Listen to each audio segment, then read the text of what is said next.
Welcome back to another episode of the Hoodie and Headband podcast show. I'm your co-host Bryce Warner. I'm a coach Tariq McDowell. Tariq, no, I gotta ask you, how you doing, my boy? Hey man, I'm alive. I can't complain. We got a special guest, That we the OG in the house. Shout out to yes, ML. sir. We always say shout out to ML. People probably like, who the fuck is ML? This is ML right here. Put a face to a name. It's a NEP pleasure, representing with fellas. the hoodie. It's a Representing with pleasure, the hoodie. fellas. Yeah, for y'all, I can't get on the pod. I'm just waiting for my Caitlyn jersey, as you know. But nah, that's playing. That's just a little something early. But Miss Boston is in Indiana, my friends. I got people. She's taking mad pictures with the whole city. So yeah, yes indeed. So you are always welcome, Mr. Warner, in the 317, good sir. Always welcome. Front row. We got that status at the Fever. Yes, sir. Okay. Yeah. Yes, sir. But yeah, you here, man. We're here with ML, co-founder of the great Multiplicity Media Group, as you guys know. Co-host to Kicking It with the Brothers. Just chilling. Just happy to be with y'all today, man. Just happy to be with y'all. How you been doing, my boy? I'm good, man. I'm chilling, man. You know, new back to back weeks now. Back to back weeks and we doing good. Let me stop. But nah, I'm good. I'm chilling, man. Can't complain. Just getting used to things at the new job. Hooping again. Got some new hooping shoes. So I'm putting in work. Hey, man, them stewies you put me on. Got my feet feeling good. So appreciate you for that. Hey, Puma hoops, man. Hey, we might need a Puma deal, man. You know, I just got the mellows. My Hoodie and Headband Puma deal. Listen, I'm just throwing it out there. All right. You know, you gotta speak things into existence, you know. I mean, Nike acting up right now. So, you know, hey, Nike acting up right now. So man, whoever throwing the bag, I don't care if it's Reebok, Li Ning, somebody throw it back. Puma just needs to make headbands, man. That's all. Nah, that's funny. But yeah, but all right, let's get to it, man. Let's do it. So last time we started with. Hold on. Let me show. First and foremost, make sure y'all like, share, subscribe, all that good stuff. You know, comment. We want to engage. Got a comment. But yeah, listen, but do not comment. Y'all wild. You know, the comments come to our like multiplicity email. So it's like funny, like those they're like, yeah, then folks hit me commenting and stuff. Yeah. When they comment on the short, I commented back on one of the shorts, like, all right, bro. Some trash on the shorts been fire, bro. I ain't gonna lie. The shorts do be good. The shorts I'll be averaging like 1,000 views on the shorts. And, you know, they called what they called Dior? They called Dior off-brand Drake. Nah, that's crazy. Yeah, they like why is Drake talking about? They said why is Drake talking about basketball? You say why is Drake talking about the Warriors or something, dog? I was like, wow. Why Drake talking about Ja Morant? Yeah, nah, that's crazy. Exactly. That was so funny. That's crazy. Ooh, man. But nah, bro. Nah, that's crazy. Doggone. Let's get to it. Last time we was on here, we were talking about first round, you know, one of the series wrapped up.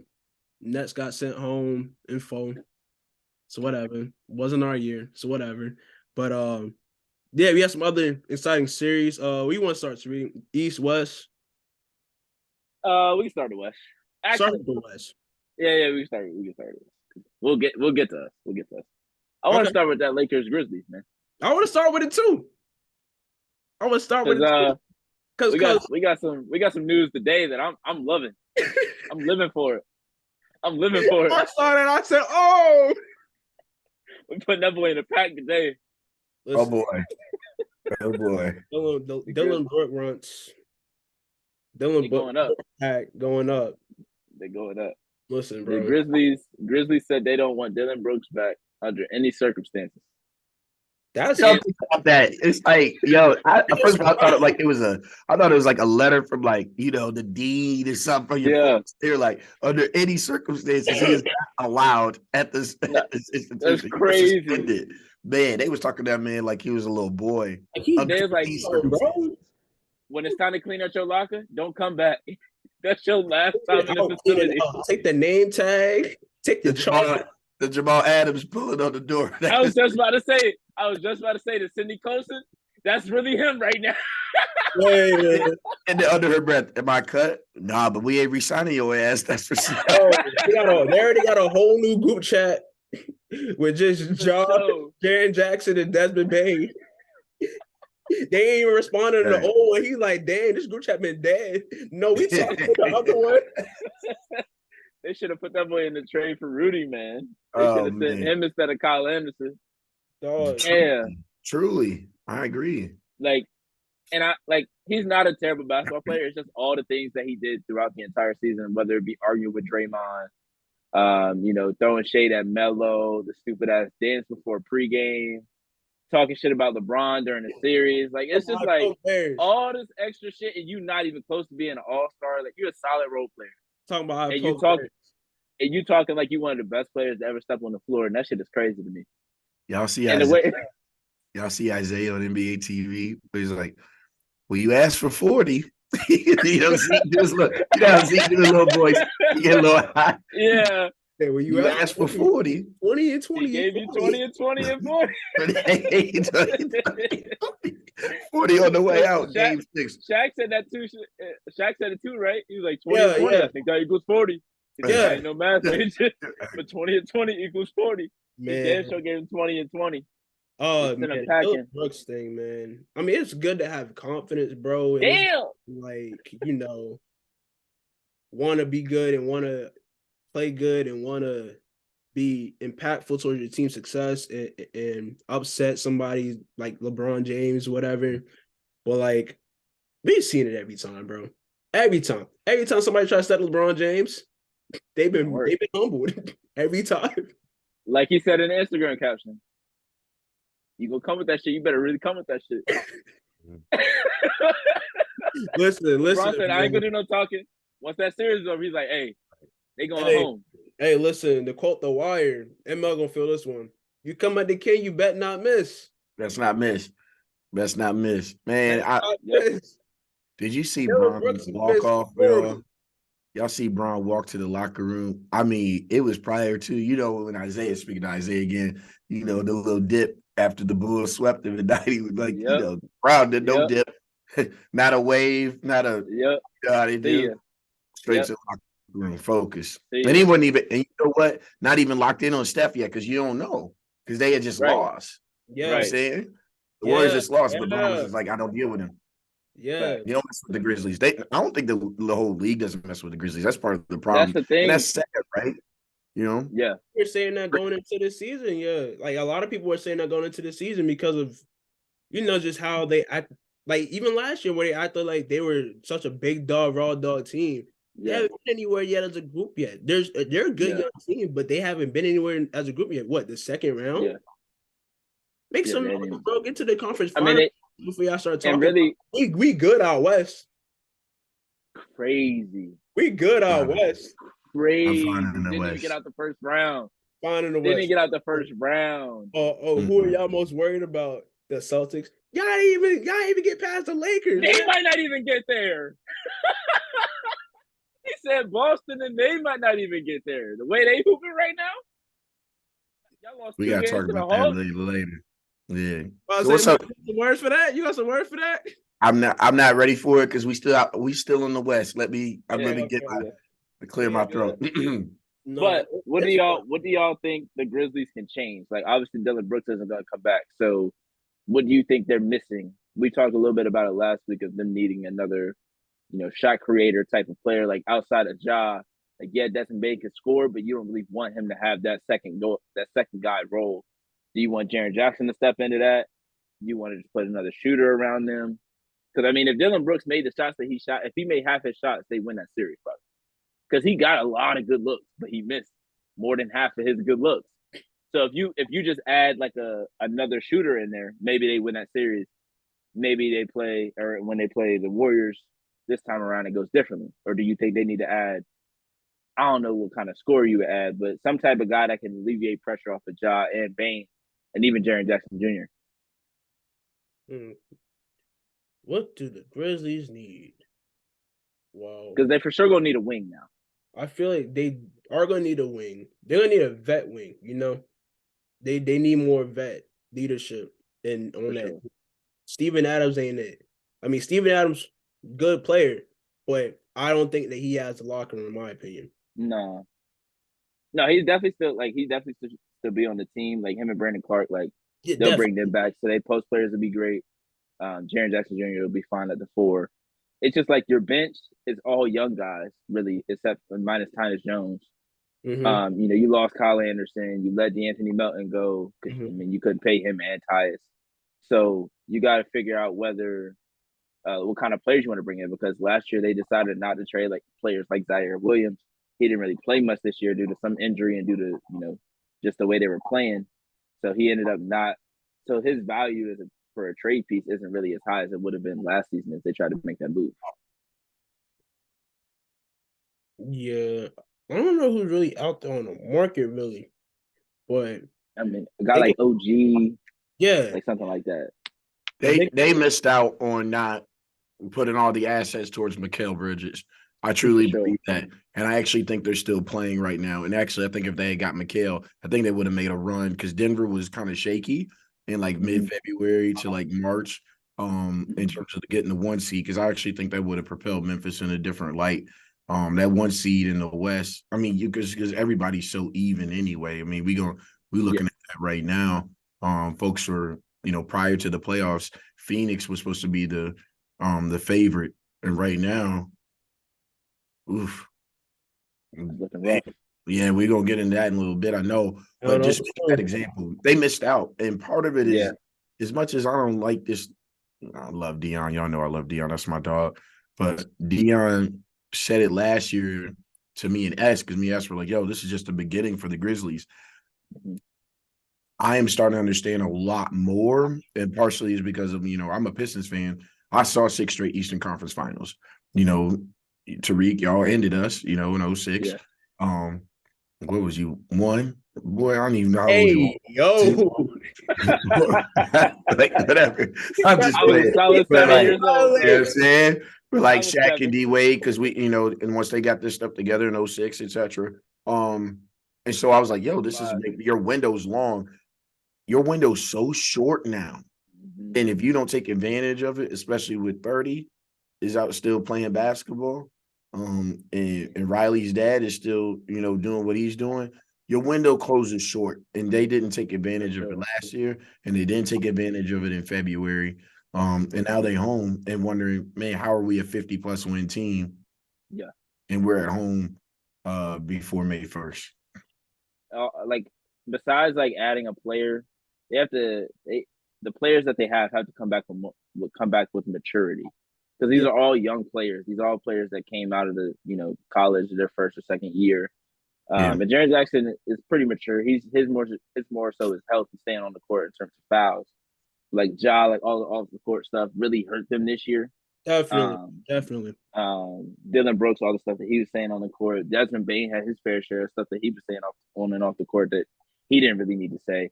So players like just if they bring back, if they come back with a new maturity next year, focus on basketball strictly, bring in the players that they need to bring in, then they'll be back in the same position next year with another chance. In health too, right? I mean, B. Clark and Steven Adams being hurt, those are probably your 2 toughest guys in the locker room. Adams is a vet, would have brought you some more rebounding against AD. I mean, they just didn't have an answer for, when Anthony Marchand is in his bag, and it's just effortless. And controlling the boards, possessions are so crucial in the playoffs, and against a team. The Kings. Exactly, man. Halftime. Oh, Tariq, it was when we get on that, you had a great tweet about that this weekend, by the way. I appreciate that. Yeah. But yeah, we can move on to the next series. I feel like we touched on that a good bit. Yeah. We already talked about the Suns and Clippers last week, so we don't really got to touch on that one. So we can skip to like You either said Warriors Kings. Or, we talked about some of the Clippers. That was last week they got packed up. yeah, they got packed up quick. Okay, yeah. I mean, it was like 3-1, and Kawhi was already out, so it was like, yeah. And then we talked did they about blow it up type they gotta situation. blow it up. I do remember talking. Yeah. About it. All right. What Denver and Minnesota real quick? Yeah, we could just touch on Minnesota real quick because I mean Denver's still in. Is there anything that y'all think Minnesota should add or try to move off of? They're not gonna be able to move off Rudy because his trade value is plummeted. But I've seen some people say like they got to move Cat. Mike Conley, I'm pretty sure he's a free agent this offseason, so they got to bring in something else or bring him back. Obviously they got Anthony Edwards, Jaden McDaniels to come back next year. I think those are the two core guys that you kind of build around, and you got to figure out whether or not you want to keep Cat and Rudy because, like, obviously you say, yeah, we want to keep Cat, but that means you got to keep Rudy as well. Mm-hmm. So you got to figure out how you're going to play the both of them at the same time. And at times they look good on the court together, and at times they look like they were in the way of each other. So, do you try to run it back next year without Cat missing 3/4 of the season? Because I think he played less than 30 games this year. So, he at a certain point, he was passing the ball really well beginning of the season, but he wasn't necessarily being the Cat scorer that we've seen before. So, do y'all think they should add something? Do y'all think they should just stick with what they got, see what happens this year, or do they move off of Cat and try to get some assets back that they lost with that huge trade that they sent to Utah or got from Utah? I don't know, because see, I like Cat and Ant together. I don't really like Rudy Gobert there at all, though. I don't like Rudy Gobert. I'm sorry. I don't like Rudy Gobert there at all. But you really cool. You said they're kind of stuck with him because it's like we gave up a lot for him in his trade value. Rudy Gobert trade messed up the streets, man. Messed up the NBA trade streets, dog. That's the reason why KD got traded at the deadline and not in all season. Because Rudy Gobert got traded for what, 4 first-round picks? I think it was 5. 5? That's like insane. 4 in a swap or something. That's insane. Rudy is not worth that. No, it's facts. I mean, he showed that this year. 3 players and like 4 or 5 draft picks. They gave up Walker Kessler without even Walker Kessler, Leasley, Jared Vanderbilt, like players that are contributing on playoff teams. Like Jared Vanderbilt, like in the right spot, is a very, very solid player. Like you gotta put him in the right spots because obviously he doesn't bring shooting, so you gotta look at him differently in terms of spacing. Mm-hmm. But when he's on the court with a player like Anthony Davis and LeBron, he's fantastic. So if you put him up, if he's out there with Cat and Ant like he was last season, he was able to have big games and contribute in ways that he couldn't if Rudy was on the team and they were playing at the same time because there would be absolutely no spacing on the court then. None. So you let go Beasley, you let go so many other players. I mean, they let go 5-6 players, a couple of draft picks that they had just got. So I mean, they kind of threw everything into Rudy Gobert, changing things like right away, and it just didn't work out. Yeah. I don't know. I feel like they got to get another guy. They got to get another guy. I mean, what they got 2 to 3 guys already. They got 2, 3 all-star caliber guys. I don't want to say Rudy Gobert so much an all-star anymore, but I mean, still was all-star in the past. But it's like, I don't know. I feel like they still just missing one person or missing something, Yeah. Yeah, I agree with that. I actually like the Conley and Edwards fit, even though Conley's getting a little older, but he has that defensive mentality. Ant's a superstar in the making. I feel very comfortable saying that. I think he's the second best shooting guard in the world. Yeah, I feel comfortable saying that. Definitely the best. I'm not mad at it. Yeah. You said definitely the best in the West? Yeah. You think he's better than D-Book? Listen. I think he's the best shooting guard in the West. That's why I like Edwards' ceiling more than I like D-Book's. D-Book is more proven because that's your boy. I'm not going to hate on any of the UK boys here. I think Edwards' ceiling's higher. Book averaging 35, 6, and 6 in the playoffs right now. I hear you, dog, but you can't get packed up by KCP. But I mean, that's for now. But I mean, Ant kind of just did that, didn't listen, he?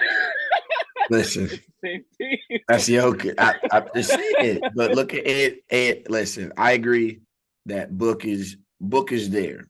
As you talking about the future, I think Ant's gonna catch up quick to D Book, and that don't mean that D Book's reign wasn't at the 2 guard.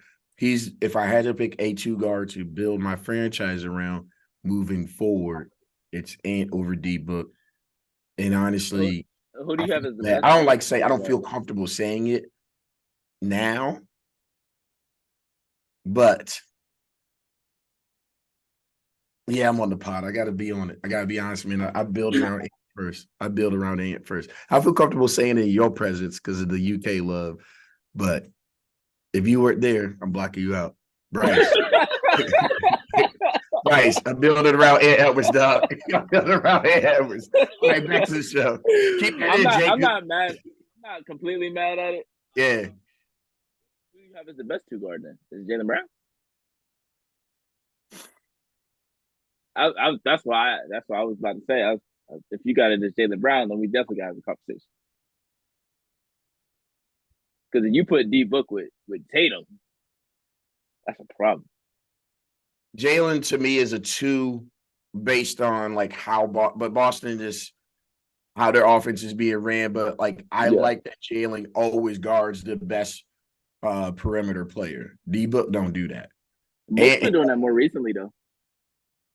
Book's been doing that more recently. He's guarded the perimeter player I feel like the last at least 2 years. He's taking the challenge. Like I can't remember if it was it was 2 years ago. He was guarding Donovan Mitchell when they played in the playoffs. Who they played last year? How do you do? I don't know who they played in the first season. People thought Russ was washed. Did you see Russ body him? D Book need to get in the weight room, dog. Russ did have a hell of a first round. I ain't gonna lie. Man, it was not just. Every time I turned it, don't act like they wasn't out.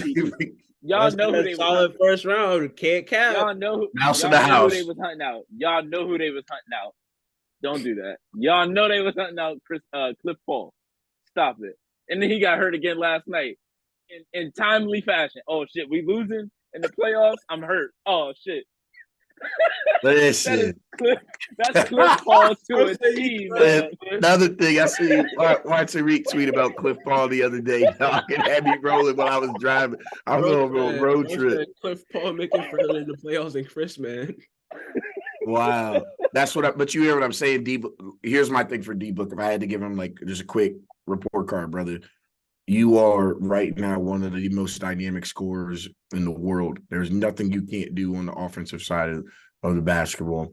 And in fact, I actually think you've gotten better as a distributor and recognizing double teams ever since you don't like double teams on the pickup runs or whatnot. But now you do it better outside of them. Brother, we see you, and also we've seen you at the biggest of lights on the NBA Finals, and he did his thing.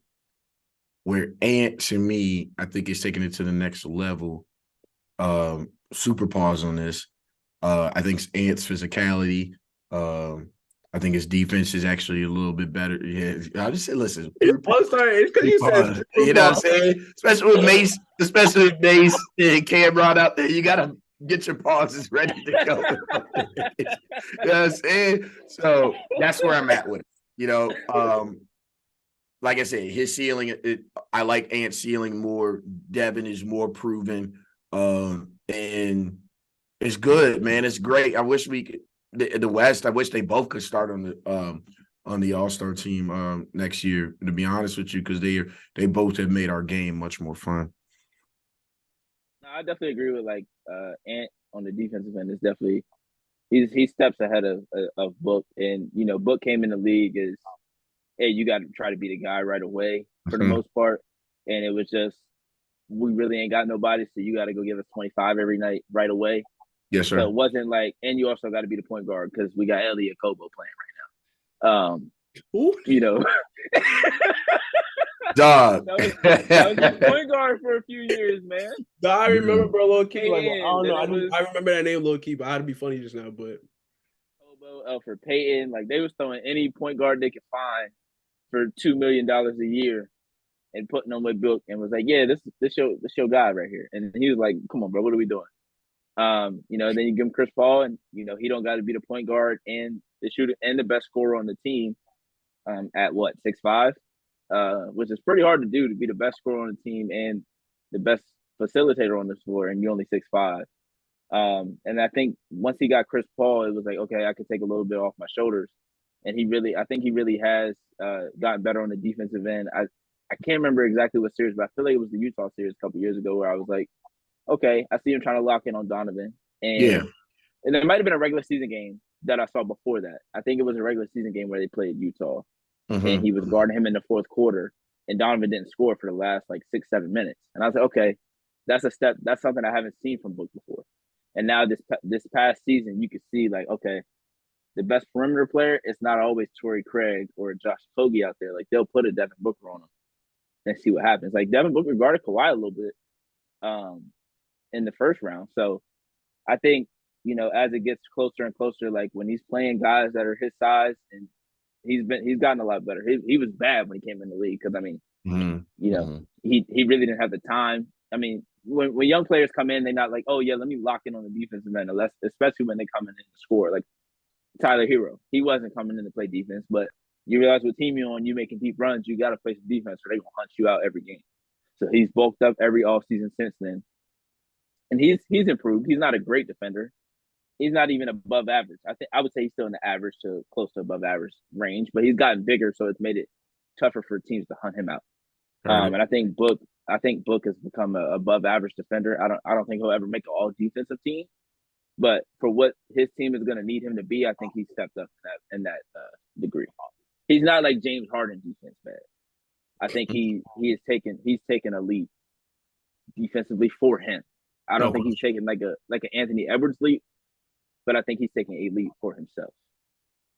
But yeah, we can move on to the next series. That would be what? Warriors Kings. Woo! That was a good one, and Bryce knows, and the listeners. I was here for the Kings all year, man. But that game 7 was rough to watch. As a Kings enjoyer, it was even lit.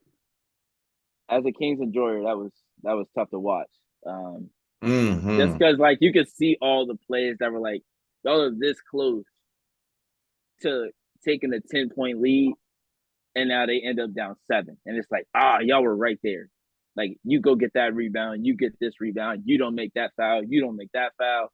There were so many small plays that they messed up on. It's just like, like I know it's the last game, they fatigue. Like De'Aaron's got the hand injury, Sabonis been playing with the bad wrist all season. Malik Monk was doing his thing. I'm gonna let these things fly. Terrence Davis first half was letting them fly, but his defense, like they put him in there for a little bit of offense, but mostly defense, and he didn't bring anything defensively. I felt like he was gambling too much on Steph. Steph was going by him, getting easy layups. It's like, I know you don't want Steph to shoot 3, but you're not giving up the easy 2 either. Like that just don't even make sense. Just giving him a free lane to the cup. Like Steph Curry is very underrated in his finishing. Like Kyrie's 1, Steph is 2. Like, like I don't understand why people are like, yeah, let's just give Steph a free reign to the cup. Like he gonna make it. They got like Steph Curry still don't got it, man. I mean, yeah, he been in the league 10+ years, but like that's still Steph Curry, bro. Steph Curry, man. Like that's 50 in game 7 is crazy. Right. And then I wasn't sure whether they were going to be ready for the moment, but like when they were, because I'm like, man, Golden State, then they took like a 7-point lead in the first quarter, and then they battled back, and then it was 58-56 at the half. I'm like, okay, they're here. But the easiest bet in sports is when Golden State is ever losing in the third quarter. They are ridiculous. And I ain't gonna even put no credit to Steve Kerr because ain't no way he giving them motivational type speeches. It's almost like they look at each other and like, we're not losing. Yeah, that's what it's like at this. Yeah, like y'all really want to lose this game? Long. They was like, oh, hey, like Steph look at Clay, look at Dre, be like, hey, exactly. Y'all know what to do. A lot. They give each other that We've look. been here before. Even the new guys, they don't even know it yet, but they give each other that look. Did you see they got Moses Moody out here looking like? Because that's another dude. A lot of good minutes, but I mean, I don't know if he'll see the floor this series. And it's crazy how we doing it. Like maybe they need Kuminga this series. Yeah, bro, I forgot Kuminga was on the squad. I ain't seen Kuminga since St. Patrick's Day. I feel low key. It's been a minute. Yeah, for sure, though. Been a minute. I've seen more Sonogo from UConn than I see Kuminga. For real, dog. They stopped. Yeah. They stopped playing him. Curry's wild with that, and just Moses Moody ran, and I see him getting wing threes, bro. It's crazy. He really wanted Iguodala to be healthy. He's like, Moses Moody looked like that nigga, so let's put him in. A little bit light skin, you see it. But nah, Harrison Barnes. If Harrison Barnes made that three in Game 3, it's a whole different conversation. It is. Or was it Game 4? It was Game 4. Game 4. Game 4. He missed it. And of course, that shit is so. Oh my God! Like him missing that shot in Golden State, like that shit is so apropos. Like, come on, bro. There's a reason you got. There's a reason that you're not there. Yes. That's the reason you're not there. Like, all you had to do was make like 2 in Game 7 against Cleveland, and there ain't no Cleveland. All that shit is dead. Can I tell y'all something real quick? I think this is where. As much as the folks like this generation looks up to Bron and they have so much love for him and, in terms of changing basketball, sometimes the right basketball play ain't the right basketball play. De'Aaron, you just literally received the award this week as the most clutch player. Don't pass to a dude who literally cost the Warriors winning 4 in a row. Don't do it. In the building, in the same building. Same building, same court, same rim. If I'm Mike Brown, because Mike Brown, what it is. You on the flights back and forth, and after they win a chip, which Mike Brown was assistant coach and with Kerr and them, guarantee the stories like, what, man, we'd be at like 5 and 7 or like, I'm saying, or 6, but it wasn't for number 40 over there. And listen, believe you me, number 40 cost Roy Williams, not 1, not 2, but 3 straight Final Fours. He loved the Elite 8. Ain't nothing. He loved being in the Elite 8. Then he loved getting cooked by UK. I will never forgive Harrison Barnes for costing Roy Williams for creating a huge dynasty. He cost the Warriors. Dean heard about it. 2016. Harrison Barnes is the reason that Harrison Barnes is the reason the NBA is where it is now. That shit is crazy. Like you really don't think about it, but it's like, if he made 2 more shots in Game 7, KD doesn't go to Golden State because they win the series. There it is. Because he can't go there. You can't go to the dudes who won. You know what I'm saying? Exactly. He's like, they lost. They need me. And we almost if I'm Harrison Barnes, I'm like, bro, it's this close. And then this close. Bro, when I tell y'all when he got the ball, I was like, game over. He missing that shit. I knew he was going to miss. And I'm not even like, I don't even hate Harrison Barnes. Like I like Harrison Barnes. I like his game. I bet you do. You're a UK fan. You should love that dude. He got y'all. How many Final Fours you got? Harrison Barnes. Nah, for real. Like I feel like he's an important player. Like on a team like Memphis, he would be more important. I feel like. Say less. Because I feel like a team like Memphis could use him because they could be like, okay, you were in those locker rooms. You've seen this before. Just like he was with the Kings. Like. He was there a couple of years, so he saw Dirk. After he left Steph, he was with Dirk. Yep. And then he went to the Kings, and they were bad for the years that he was there. But he still had that knowledge of like, okay, this is where we need to do. This is what we need to do. This is how we need to play. This is how we need to practice. This is how we need to work out. This is how we need to lift. All these things. And I think Memphis could use something like that. Like it doesn't necessarily have to be a Harrison Barnes, but like I think like. The way the Grizzlies were talking in the beginning of the season, like, oh, we don't need a Melo or we don't need a Dwight Howard because they're only worried about themselves. A guy like a Matt Barnes, obviously he's retired and he's not playing no more, but a guy like a Matt Barnes is so much more important than people realize. And people make jokes about Udonis Haslem, but Udonis Haslem would have been fantastic for this. Like, everybody's like, oh, Udonis Haslem ain't done shit. Udonis Haslem's been just as important as fucking an assistant coach on our side. And it's because he's still running next to them every practice, every shoot around. He's still shooting. You saw in the last game he played in the regular season. He went out there, he was hitting threes, he was hitting mid-range jumpers. He could still play. It's just, okay, there's no reason for me to play. There's no nothing good comes of me playing besides me, being able to contribute. But at his age, it doesn't make sense for him to be out there because you can have a younger player getting those minutes. Melo is not going to come into a Memphis situation and be like, yeah, I'm going to start a small forward. Like, if you thought that was what he was going to do, you haven't watched Melo for the last 4 years because he went to Portland and backed up worse players.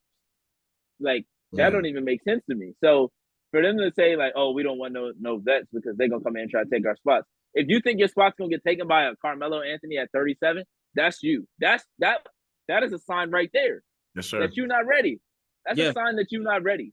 Yes, sir. Because if you think he's going to come in and take your spot, that means you're not as good as you think you is. Yeah, for sure. And that was a telltale sign early on in the season. This was like second, third week when Ja was doing all the early bullshit, and they was like, "Oh, they need a vet." He's like, "Oh, we don't want no Melos. They're gonna come here and try to take our spot. They don't care about us." That's why they didn't want Danny Green on the team. They didn't want Iguodala on the team a couple years ago. Or a couple years ago. ago. I'm like, these are players that you need on your team, not just because they're gonna get on the floor, but they could tell you when you're in a certain situation, it's 3 minutes, you're down 3. Y'all like, damn, we gotta come down and get a 3 right now. He's like, nah, get a 2, get a stop. Yeah. Somebody say that, you like, okay, that makes sense. Yeah. But these young teams, they be like, nah, jack up a 3 and tie the game. Like, no. That's how you lose the game. Because now they come back and score. It's a 6-point swing. Because you thought you needed to shoot a 3. Now Steph come down and actually shoot a 3 that he's supposed to shoot. And now they win the game. It's shit. I don't know, man. It's just really funny. Bro, but even listen, to your point about young teams having a vet. That OKC team, who the vet did they have? Derek Fisher, experienced winning vet. This is not no. Listen. This is not to give Derek Fisher no love at all. Okay, at all. We're not doing that shit. All right, this is an anti-Derek Fisher podcast. We do not rock with Derek Fisher on this side at all.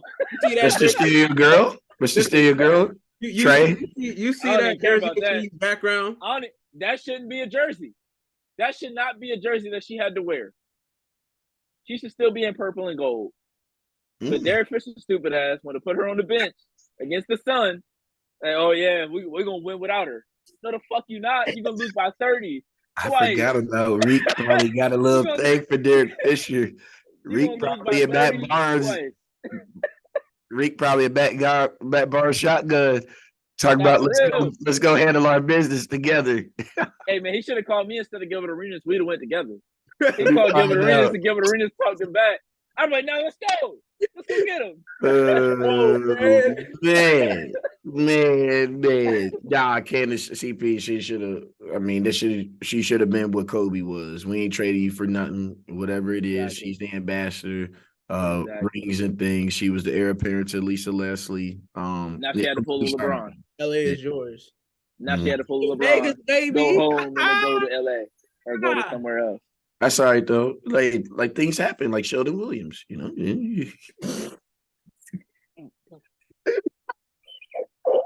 I'm not even gonna get on him because as soon as you said that, the ultimate either she. The thought that I had popped into my head, but I ain't even gonna say it because I don't want to be that type of dude. Let me be respectful. They got kids together. Let me chill. They got one. Yeah, this one. Yeah, my fault. I know you don't want to get us Sheldon Williams, but neither does Candace, so we cool. Nah, man. That's jokey, bro. Yeah. Let's touch on the Kings and Warriors series. That speech before, I think, was telling because he has never had a situation or like a moment like that where he's like, yo, if y'all not ready to win this game, go home. Don't even get on the plane. Like, don't even pack your bags, nothing. If you worried about your contract this summer or where you're going to be playing at next season, don't get on the plane because I'm ready. So if y'all get on the plane, be ready to win because I'm not going to let y'all down. He went out there and dropped 50.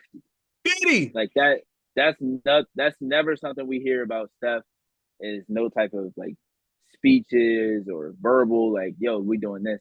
He got on Jordan Poole a couple of times in that series on the bench and was like, yo, we don't need you.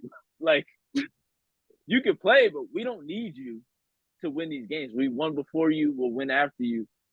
And I think that, like, there was a play in the second half of the game 7 where Jordan Poole, a couple games ago, he would have shot that motherfucker. And instead, he passed it, got it back from Steph after he drove to the rim, and he got an open 3 instead of shooting the contested off the dribble. Because Jordan Poole, he'd be like, "Oh, I'm Jamal Crawford." Like he be trying to get in his bag all the time, and it's like you don't have to do that every play. Like when you get hot, yes, that's your time. When you come in the game and it's your first shot of the night, and you and it's like, what are you doing? Like, did you even warm up before the game? Like, it don't make sense. And he just like, I don't know, man. I think it's like the team that he plays on. Like he overthinks it sometimes, but it's also like, man, you can't be making plays like that when you play on a team like that. Like that should make you not want to make those shots. Like nobody was gonna be on the Spurs taking boneheaded shots like that. And it's basically the same system. Like you're playing with Tony Parker, Tim Duncan, Manu Ginobili. Kawhi wasn't out there taking boneheaded shots when he was the young guy. He was taking shots that he was supposed to take. He was taking those threes that were open. He was getting to the rim. He was making his free throws, except for game 6. Shout out to Kawhi and Manu again, helping us with Ray Allen and but I don't know, man. Like this series, this will be the series that they'll need him to be Jordan Poole, like the guy that gets in his bag and does all his dribble moves and shit. Because they're gonna need more scores for this type of series against the Lakers. But in a series where you're playing other young guys, you needed to be disciplined and let the other team make mistakes, which they did in Game 7. They started to make mistakes. They started to miss shots that they normally were making. I mean, they were the best scoring team in the league all season, and in the last game of the season they couldn't do anything. So I think Kevon Looney was also very huge in this series, like especially Game 7. Like the offensive rebound in Game 7, it was just like they was putting up any shot and he was gonna go get it every time, and it was like, hey man, if you're not gonna go get it, if you're not gonna box him out, then you don't want to win this game. You want to go home or you want to stay home because they was already at home. So like, I don't know if he'll have that type of impact on this series, but if he does, they're gonna win again. Because if he's able to offensive rebound the ball the way he was against Anthony Davis and everybody, and all them boys up there with LeBron and Hachimura and Vanderbilt, like if he's able to do that, then it's gonna be a long series for the Lakers. No, definitely, for sure, man. I know the guard power. Is that a word? That's not a word. With the firepower they got the guard position. There you go. The firepower they got the guard position is definitely going to be, whatchamacallit? It's definitely going to be something. They definitely want to. They're probably going to zero in on Steph a lot, and with that, like Tariq mentioned, Jordan Poole gonna have to step up and hit the shots. Clay gonna have to make shots. Clay too, because Clay in Game 7 was not good. Because Lakers is not gonna let Steph get 50 on them like that. No, they know better. They got LeBron on the other side. LeBron knows how to guard Steph. LeBron's seen Steph in the playoffs plenty of times. Oh, I thought you meant like individually. No.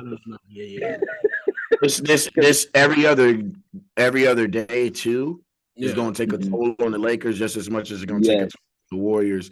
Yep. And honestly, it would behoove the Warriors. I know they say that hey, we're not worried about going on the road, etc. But how many 50-point games does Steph have in him?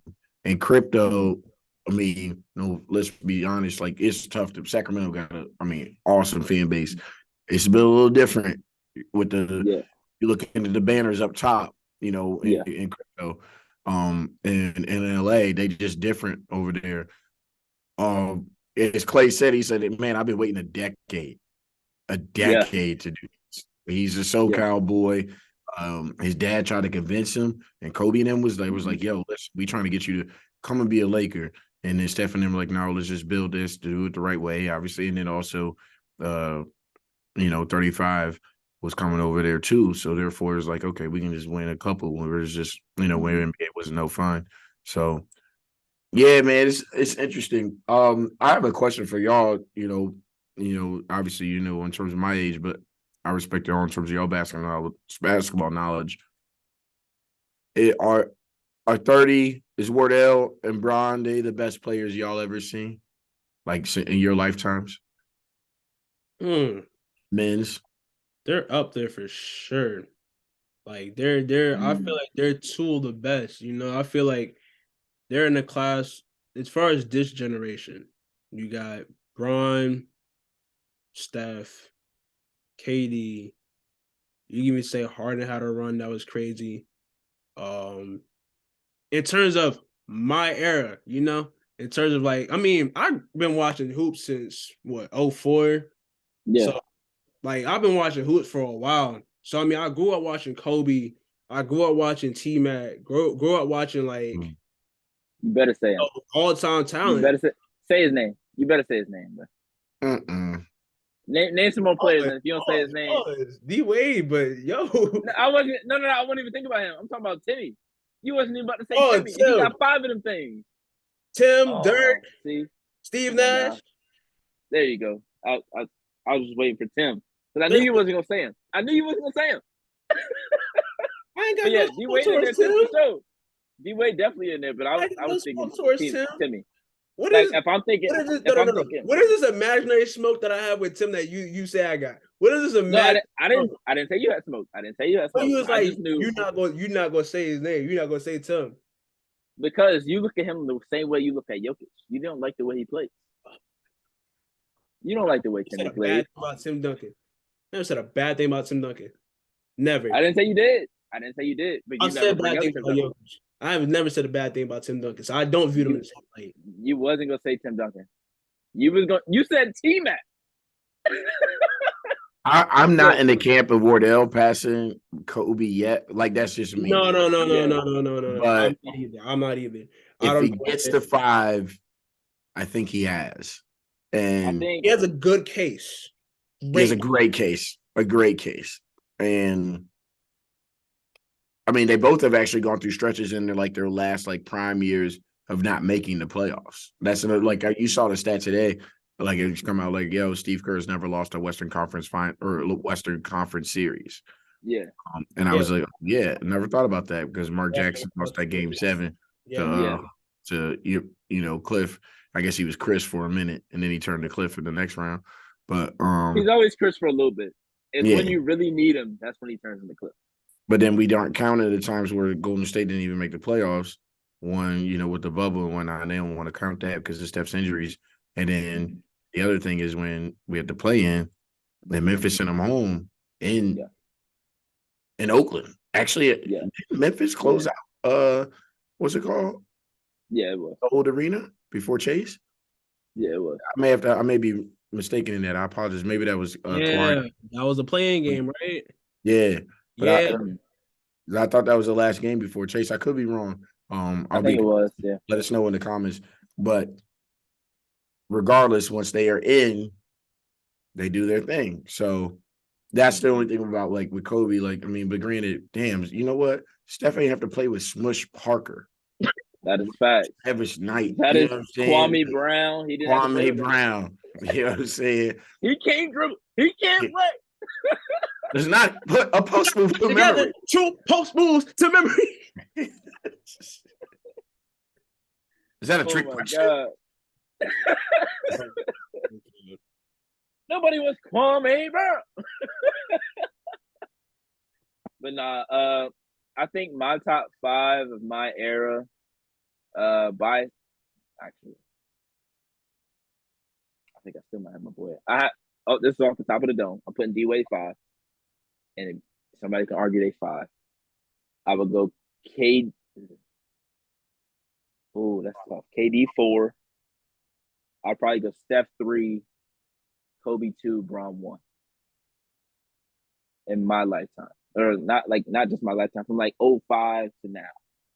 That's probably the route I would go. I might be missing somebody off the top of the dome. You got D Wade over Tim Duncan and Shaquille O'Neal. Wait, did I not say Timmy? I thought you had D Wade 5. Oh shit. Okay. That's crazy. All right. Hold on. Let me loosen up. I wasn't sure. I just want to hide for a bit. All right. Hold on. Okay. All right. I'm gonna leave my bias aside. D-Wade's not in this. Bias aside. KD 5.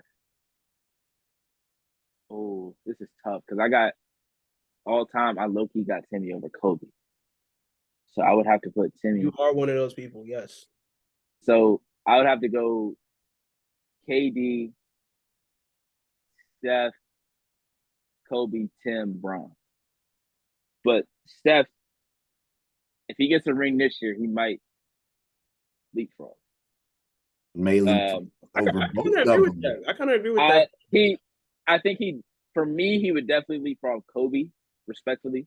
Yes. I think it would still be a conversation with him and Tim. And I don't like saying that. I'm a Kobe stan, but like take biases aside, the 2 MVPs and the unanimous, the 5 rings. That whole wait. You're at a different table. You're at them. And the fact that he came back. You're at the Kareem and Michael Jeffrey table with that. If he gets a ring at 30, was he 35? Yeah, man. Yeah, man. Actually, and what other folks don't want to have the conversation, despite the longevity. Steph passes Bron if he gets a 5th ring, y'all. Steph passes Bron if he gets a 5th ring. Oh, wow. He does. Wait, so that means you have. So what's your top 3 all time? Michael, Jeffrey, Kareem, and Bron. Okay, right so you got Bron at 3. Okay. So you would put Steph at 3 if he wins the championship. I'm willing. I'm okay with, because of the points leader. I mean, Kareem has 6 MVPs. People will be like, well, he wasn't playing against nobody. Like, is it just a different game? I'm willing to go 2A Bron, 2B Kareem. Kareem and Bron are like the players for the last like 4 or 5 years that I've been trying to figure out who's 2, who's 3. I think over the probably 2018, 2019 is where I went. All right, LeBron second. And then after this year, him passing, Kareem all-time scoring, and I hate when people say, oh, he's a pass first guy. Because if you score 25 points a game, you can't really He's not a pass first guy. You can't be a pass first guy if you still score 25 points a game. Rondo's a pass first guy. Rondo was averaging double digit assists and 9 points a game. That's not you can't have 20 points and then be like, oh yeah, but these 10 assists are the reason that he's a pass first guy. He doesn't have more assists than points. And points always count more. So I think he's just an all around player. I don't they're like, oh, Magic Johnson. He's not Magic Johnson. I like when people say he's a mix of Magic and Mike or Magic and Julius Erving, whoever you want to say. Magic was pass first. He wasn't looking to score unless he absolutely had to. LeBron coming down the court, he gonna look, okay, I can score here. And he's gonna go score. Pass first players don't look at the game like that. Even a Steve Nash wasn't looking at the game like that.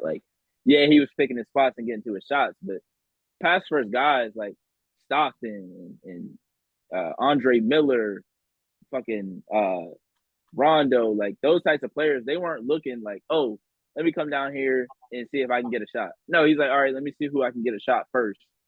And then second, third option too.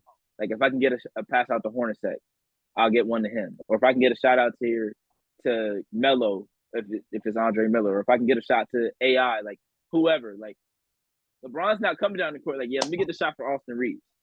Let me get the shot for Chris Bosh. He's nah, let me run the play, see what happens. And if it don't work out, I'm gonna go get a bucket.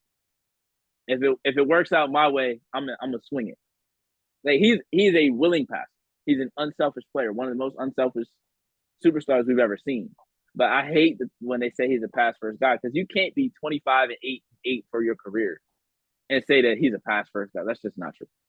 He's just more unselfish than most scoring players we've seen in the past. Mike wasn't he was a good passer, but he wasn't as willing of a passer. Kobe, the same way. He could pass, but he wasn't as willing. Even players today like KD, Melo, they're not as willing of passers. Tatum, he can pass, but he's not as willing as a passer. LeBron is the most willing superstar passer that we've seen that can score the ball the way he can. But he's not a score or a pass first guy. That gets on my nerves, man. Oh, he scored this many points as a pass first. No. If you're truly pass first, you're not scoring that many points. It's just not gonna happen. Listen, that reminds me of while we still on the subject of LeBron being pass first. Somebody said that LeBron James is the best point guard all time. They're running with this pass first narrative. They said that LeBron James is the best point guard all time. They gotta stop that shit, man. They gotta stop that shit.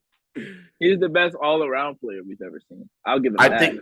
I think there's a difference between saying one is a point guard or also talented passer. Now, I think Bron's IQ is actually better than anybody's that touched the basketball. And that's all respect to Michael Jeffrey. He knew how to like pick his spots better than anybody. And then Bron is actually taking it to the next level because he's able to pick his spots scoring and passing. Yeah. LeBron is as gifted passer as we've ever seen. I truly believe that. Now, Stockton, in terms of angles, like if you watch that like tape and just it's crazy of like how he would like maestro an offense and like 22 assists on a given night is not hard for him. Yeah. Despite, his teammates, let's not go there. My point being is that the people need to separate what a point guard is and also what passing ability. Those are two different things. Those are two different things. Because Bron also has some turnovers though too, in terms of where he will over maestro a game per se. Yes. Yeah. And like the years in Miami where he was going crazy, like you can't tell me when he was like when he had that 3-week stretch where he was averaging damn near 50 on like 60% shooting and 20 what was it 13 where he had that crazy stretch of scoring. Like I think it was the year after KD did, or like the year like him and KD were like same kind of stretch in terms of scoring. Like I think KD did it in 12, and then LeBron came back and did it in 13, where he had the mask on at one point. We went on that long winning streak, and he was average. I mean, he had 60-point games. I think he had a 60-point game, some 50-point games, some 40-point games. He was averaging and it was like 60% shooting. I think you can't tell me a guy that's coming out like, oh, I'm hot right now. I got it going. And he's not going to just like Stockton ain't never going to be like, yo, I hit my first 2 shots. I'm going to shoot the ball the whole night. Stockton ain't never did that shit. Andre Miller never, like, if Andre Miller shot the ball, you was like, damn, that was worst case scenario. Like, he wasn't supposed to shoot that.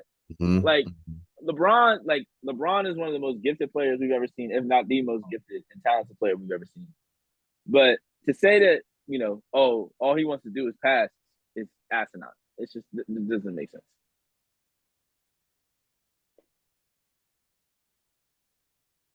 But did you give your 5 for this era?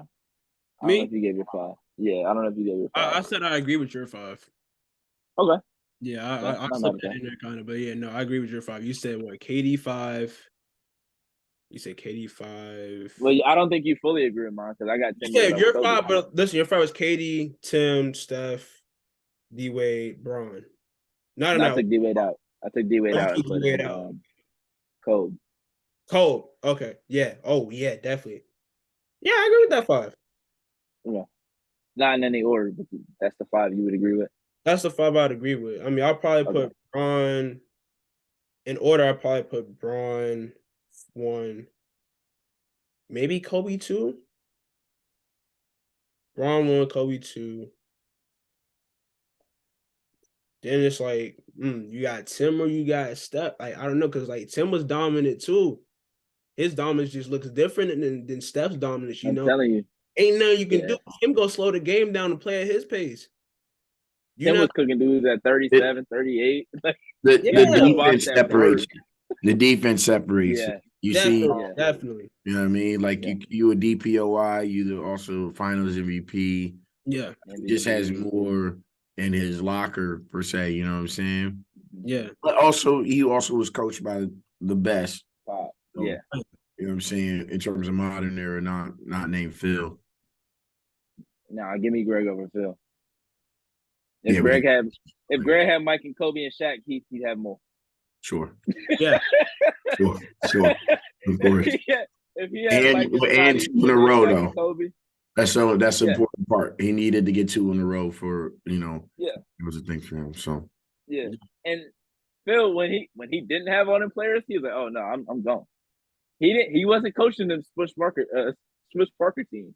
He's like, "No, I'm out of here for that." Oh, y'all got Pau Gasol? I'll come back now. Y'all got a team around Kobe? I'll come back and say that it was me. But really, he's like, "Oh, it's the perfect team. Yeah, let's make it work. Let's go do this." All right, so since we're running a little past which is good. It's a good podcast or it's a good episode. It's good We content. can skip Boston and Atlanta. Atlanta, they're probably not going to change much. Y'all like Quinn? Y'all like Quinn with him? Are we pausing, Bryce? Wait, hold on. Because we can also edit this part. We can tell Jacob. Did you want to pause and like? All right. All right. So to the East Coast, Beast Coast. Now, last week we already had when we talked last episode we talked. Brooklyn Nets went home. They're already making some movements in the front office. Jacques Vaughn is getting rid of some members of the staff. You know, he's gaining control of the staff now because his team, he's coach instead of, next season gonna be the fullest season with Jacques Vaughn instead of, him stepping up into the role. Moves need to be made in Brooklyn. They gotta let go. Benjamin gotta get out of here. Joe gotta get out of here. Spencer gotta get out of here. He finally seen the light on. Gotta go. I will pack their bags for them. Listen, I'll be in New York. I will pack y'all bags for y'all. Just let me know. But not so much on the Nets. But going into Celtics Hawks, ML's beloved Celtics. Jason, yeah. So real quick. Oh, my fault. The Boston Jason Tatum's. Let me just make sure I'm real quick. The Jays are special. Shout out to Jaylen Brown. I know a lot of folks out there in terms of Cal Berkeley because Kwanzaa's family as well. And when Coach Martin was out there, so Jalen's always going to be family. But Jason, his dad is fantastic. Great brother. One of the best high school coaches I've ever been around. Jason, his life story, everybody kind of know if you look at the YouTubes, etc. But obviously with Brandy went to law school with all my boys who went to SLU, and she only went to law school and like as she went as an adult, like you know what I'm saying. I'm talking like adult, like I'm talking like look in her early 30s, and she went to law school because she goes, my son's going to be in the NBA. Jason was 13 at the time. She spoke that shit into existence. Only 3-year program, right? She shows my son's going to be in the NBA. I need to know what contracts and everything look like. Jason is investing very well on that front, and it's always 3-1-4. If you have any type of time in St. Louis, they stand for their own. So I'm always going to support Tatum. That don't mean he can't do no wrong because last night, we'll talk about that too. And also, I don't love this Boston psyche mentality, especially once again, windows are so short. I thought they was actually going to get over the hump because anytime you beat Jimmy Butler in the 7-game series like they did last year and took Jimmy Butler to miss that 3, I would have probably he would have been up to 3 a.m., 4 a.m. talking about that shot. We would have been doing shots while talking about that shot. Yeah, I'm saying? So that's what I'm saying. So that's why it's all love for Jason. So I don't care if he in Boston. I'm rocking with him in Shanghai. If we want to go to Maccabi, Tel Aviv, I'm rooting for Jason Tatum. We good. EuroLeague. Galatasaray. We good. Turkey League. We go. Long as he get in the bag. Can we talk about the shoes real quick? Just because y'all brothers, I respect. That's another thing. Like y'all fashion. Pause. The lemonades. Hey, the Tatum. Oh man. Listen, Jason Tatum got a nice shoe line. I mean, I was a little critical about it because Jordan don't make good basketball shoes really. Well, hasn't really made good basketball shoes. That's been the reputation, like everybody like trips off Team Jordans and stuff. Like, yeah, like growing up in school, everybody was like, "Oh, you got Team Jordans on." No, listen, when I played high school ball, we played in Team Jordans. Those the worst shoes I played in. The worst shoes I played in were Team Jordans back in the day when I was playing high school ball. But I don't know, his shoe looks decent. Yeah, it's a solid shoe. Yeah. I'm not a huge basketball shoe guy, but that's a solid shoe. You're not a huge basketball shoe guy. What type of shoe are you? I wear Crocs almost every day. I am not huge on shoes, man. For real. Like, I'm not like, oh, I need the latest up to date sneaker. Like, I do not be like That's all me. this man. This man used to get up every morning on that, or like every Saturday morning on that, Sneakers. whatever StockX or whatever sneakers at. Sneakers. You He'd take be up all every morning trying to get that shit, and I wouldn't even know what shoe take they were all the talking L's. about that week. Man, I took myself away from sneakers. I you know, you only go to places where you're loved. I don't go on sneakers because I'm not loved there. But yeah, nah, I'm definitely more on the fashion side of things than Tariq is. Tariq, he'll be the type to wear, like he said, Crocs, Chucks. man, love it. And The he's in a hoodie, hoodie. He is straight. And when I'm not seeing him running in arenas, showing his ass, whatever, like pause. But like when y'all was running it in Greenville, but my man, hey man, listen, I appreciate it on the IGs. Simple. Got the solid color T-shirt, or you got the hoodie, chilling. Wifey's over there, she's chilling. Girl, I'm just a simple man to fame. You know what I'm saying? Tupac. You know what I mean? That's how he gets for down. sure, Simple man, chilling, for chilling. I sure. respect that. I respect it that. too. You know, everybody got their thing. Yeah, I respect that. But I will say this: I know I need to step my sneaker game up. Shout out to our boys, the dudes from Break the Bank, Larry and X. They made sure I was taken care of on the forces. Just because, like, in terms of like, you know, I'm so business. I'm at the State House and other things. Like, yo, I know I need to get my sneaker game up, and also I'm life change, things of that nature. Yeah, Want to look right. So I'm saying, hey, I had to get y'all down there with the Tatum love. We buried the Nets already, but the Celtics, I don't like their mentality right now. I didn't like it in Atlanta. I actually think Quinn Snyder, say we switch Quinn Snyder, if Brad Stevens, actually low key, it is just crazy. If Quinn Snyder be the coach of the Celtics, I think they're the favorites to win the championship. oh, you got high on Quinn. Okay, Yeah, very high on Quinn I'm Snyder. not. Brooklyn homies wanted Quinn before. I'm out on Missoula. I'm gonna say that right now. They can win the title, and I still don't believe in Missoula.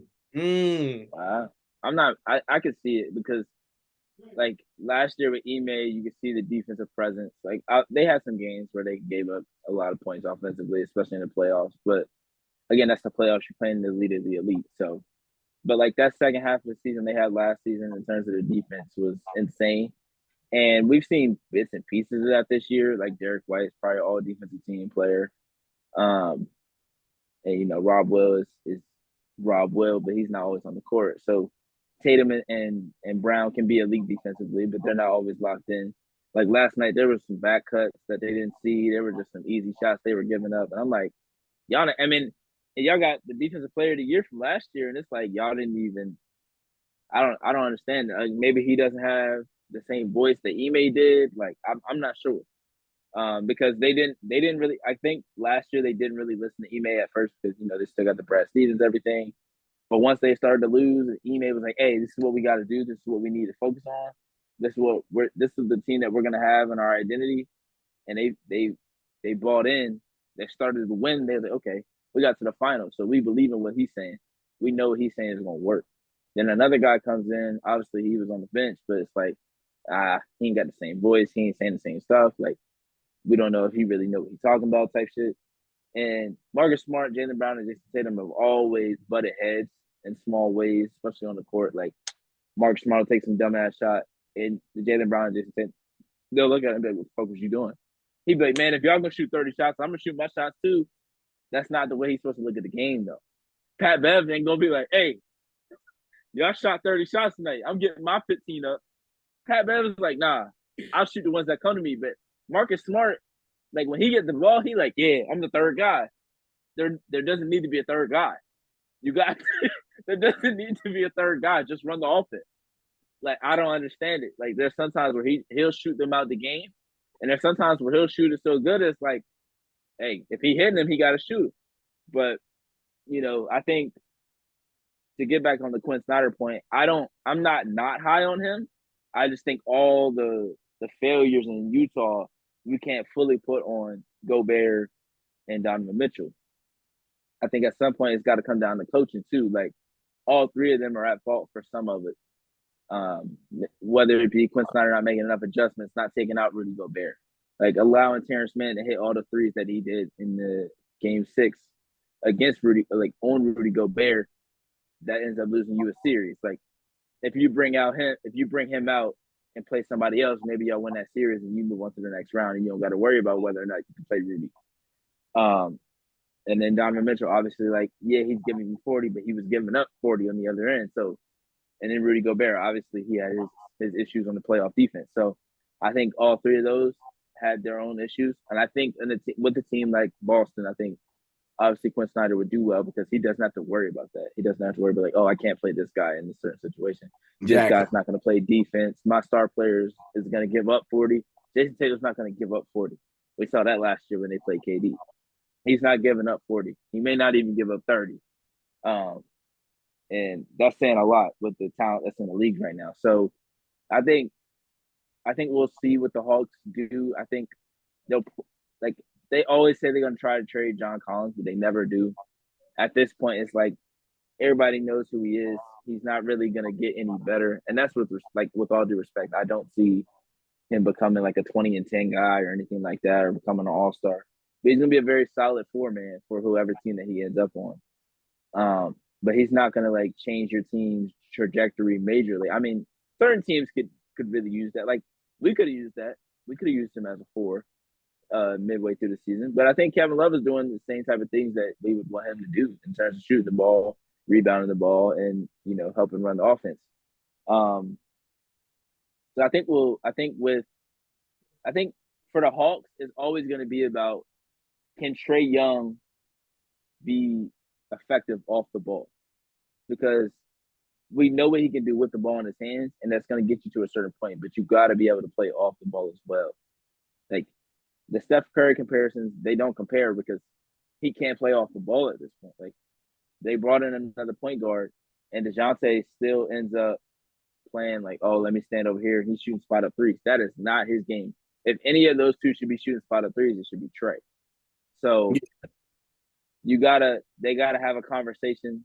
Quinn's gotta have a conversation with him, like, hey, we need you to watch Steph Curry, like actual Steph Curry highlights, not like, oh, deepest shots. We need you to watch like film, like watch Steph Curry and how much he runs around the court. Watch Klay Thompson, how much he runs around the court. Like that's another thing that I was saying that I have said in the past with Dame when Terry Stotts was there is they never played him off ball. Chauncey Lewis has done more than the last 2 seasons of playing Dame off ball and making him more effective. Like, you're effective with the ball in your hands, but all 5 can lock in on you. All 5 players can lock in on you if you have the ball at the top of the key. Nobody can lock in. Only one player can lock in on Steph if he's running around screens, running around all around the court. Only one player is following him. Everybody else is trying to look around, but if you look around too fast, somebody's going to bite. So I think Trae Young needs to add that to his game because his efficiency is not always the greatest, and I think it could be a lot better if he would decide to be off the ball a little bit more. You think they paying DeJounte? I feel like they have to. They gave up. I mean, for what they did last year, I mean, you probably have to. I mean, they gave John Collins his money. It's time will tell what they want to do with Capella, but I mean, Onyeka's right there. You got to get younger at some point in that regard. You got an AJ Griffin who looks ready to play. DeAndre Hunter, you got to figure out what you want to do with him because he hasn't really become the player that they were hoping for him to be, and they let go of Bogdan, or not Bogdan, Herder.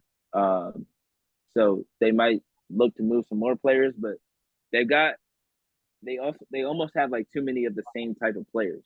Like you have Capella and Onyeka, like they play the same way. One's just a little bit more athletic at this age. You got AJ Griffin and DeAndre Hunter, they're pretty similar. You got Kevin Herter and Bogdan, they're pretty similar. So at a certain point, you just got to kind of figure out what guys you want to be your key pieces, and then build around those.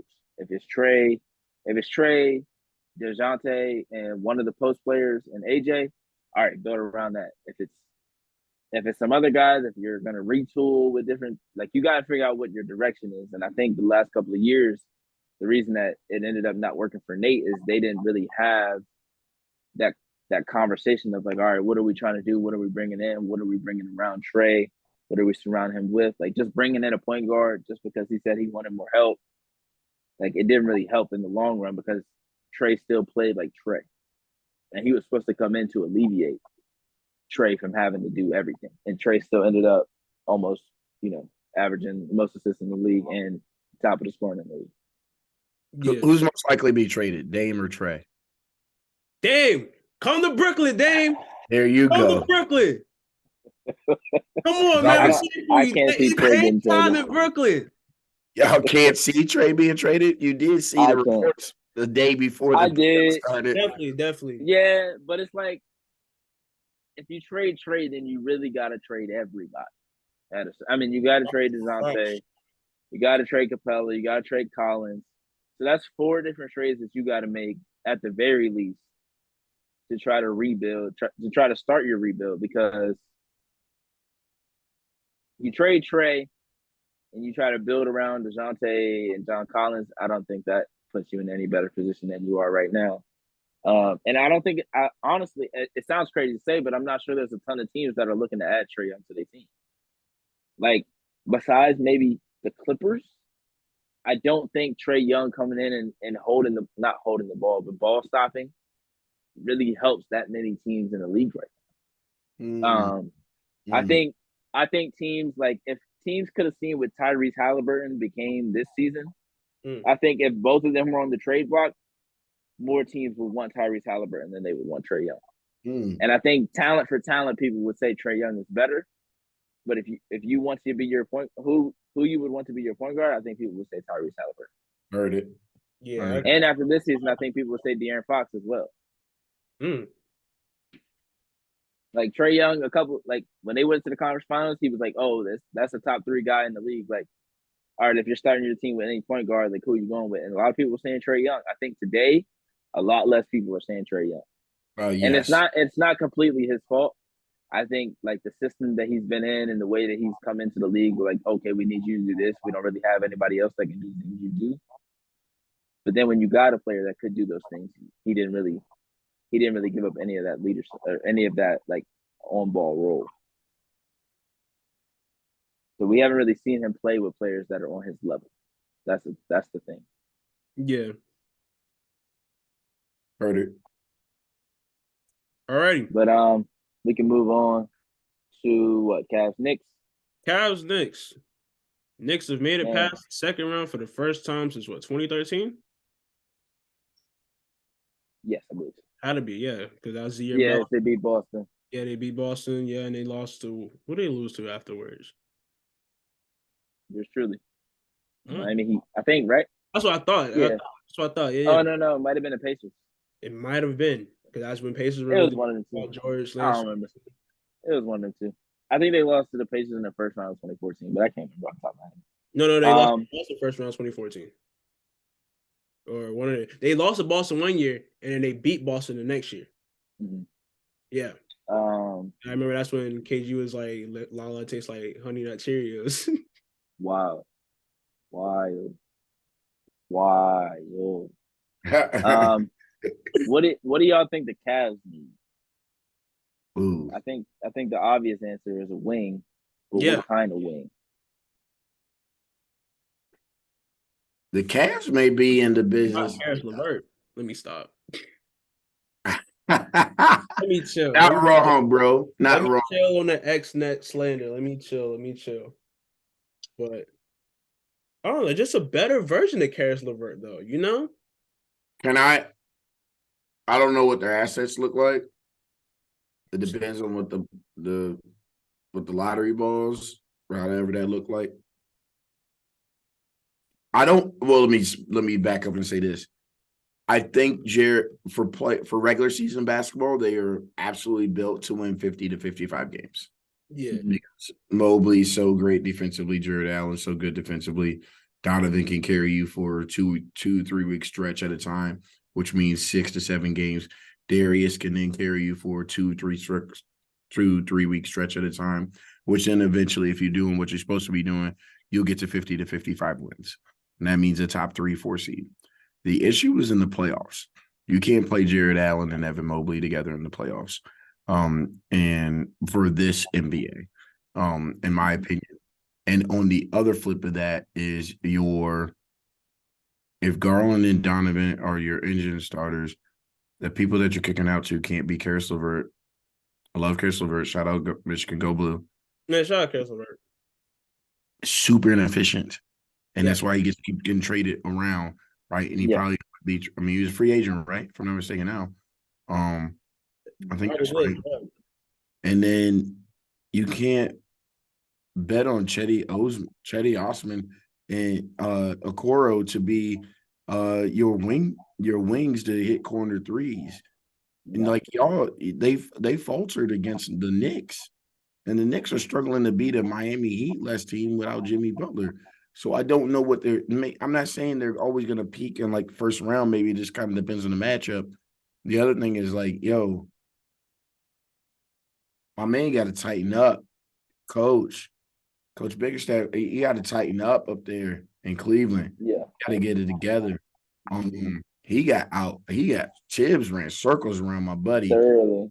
It was bad, real bad. So I guess wrap it up very quickly. Don't know what the lottery ball is going to look like.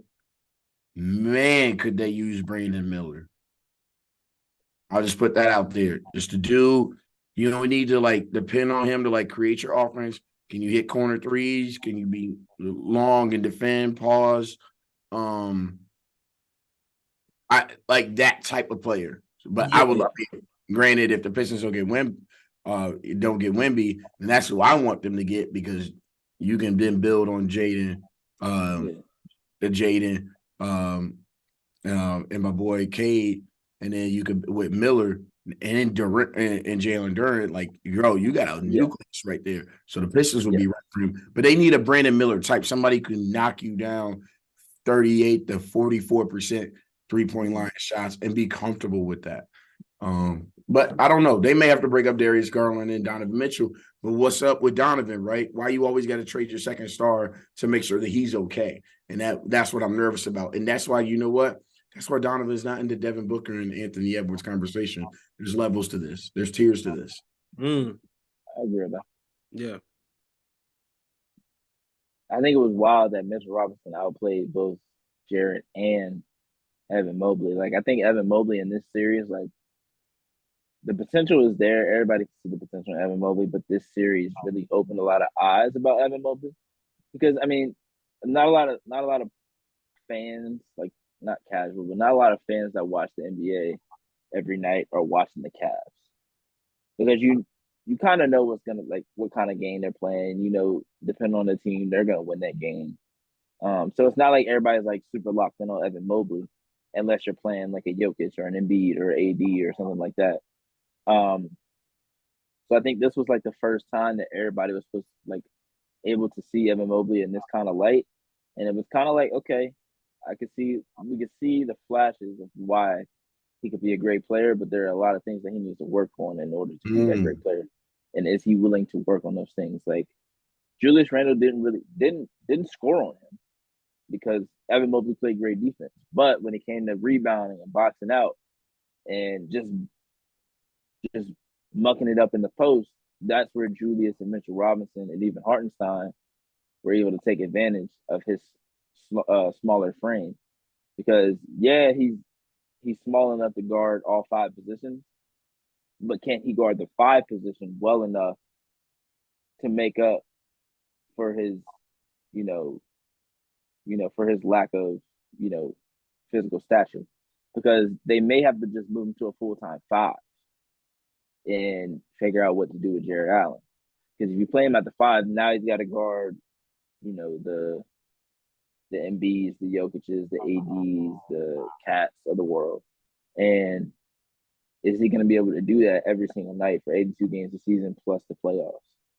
That's what we got to figure out. That's what he's got to work on in the offseason, is getting his body right and the way that he needs it to be to get to a certain point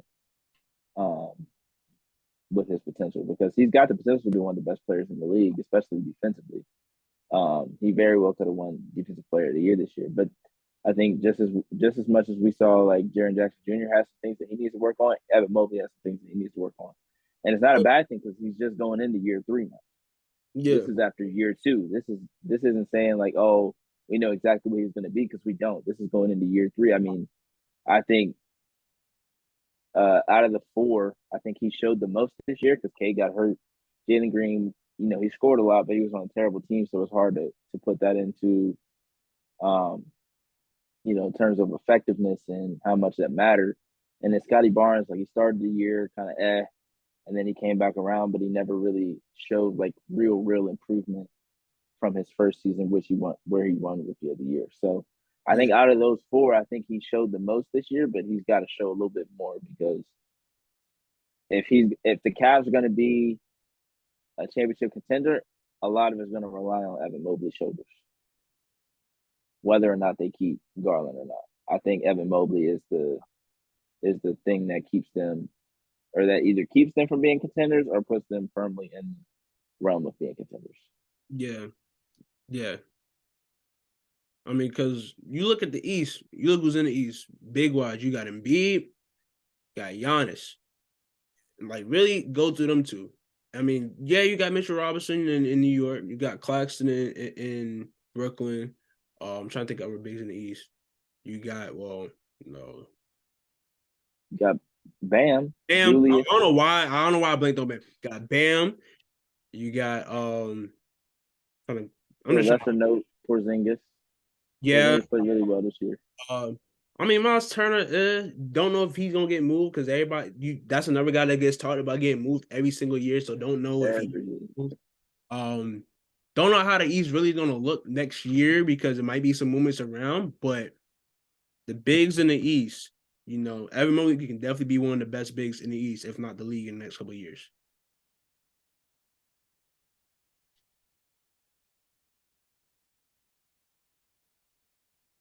You on mute, bro. ML, you on mute. Giannis at 21 years old compared to where Evan is, right? It's still like that development. Evan's still like ahead of him in terms of like basketball IQ. Defense may be probably the same. Actually, Evan would be a little bit more, but passer creator, and jump shot. Evan still has that, but didn't have like Giannis is like that. You know what I'm saying? They need him to become superstar status. He needs to be first team, second team, all NBA defense for the rest of his rookie contract and beyond. For this to make sure, because I'm not seeing I see him as creator in terms of passing. Like you trust him, you can run some chin action, some DHOs. But what I don't see with Evan is, can I give him the ball at the end of the shot clock with 7 seconds to go? And you need that, or you got to get to the line. And that's the difference between I don't think Julius Randle is by any stretch of the means better as a basketball player than Evan Mobley, but he has that skill set, which actually can change. Obviously, it changes a playoff game and changes a series. Yep. Yeah, I agree with that. Yeah. All right.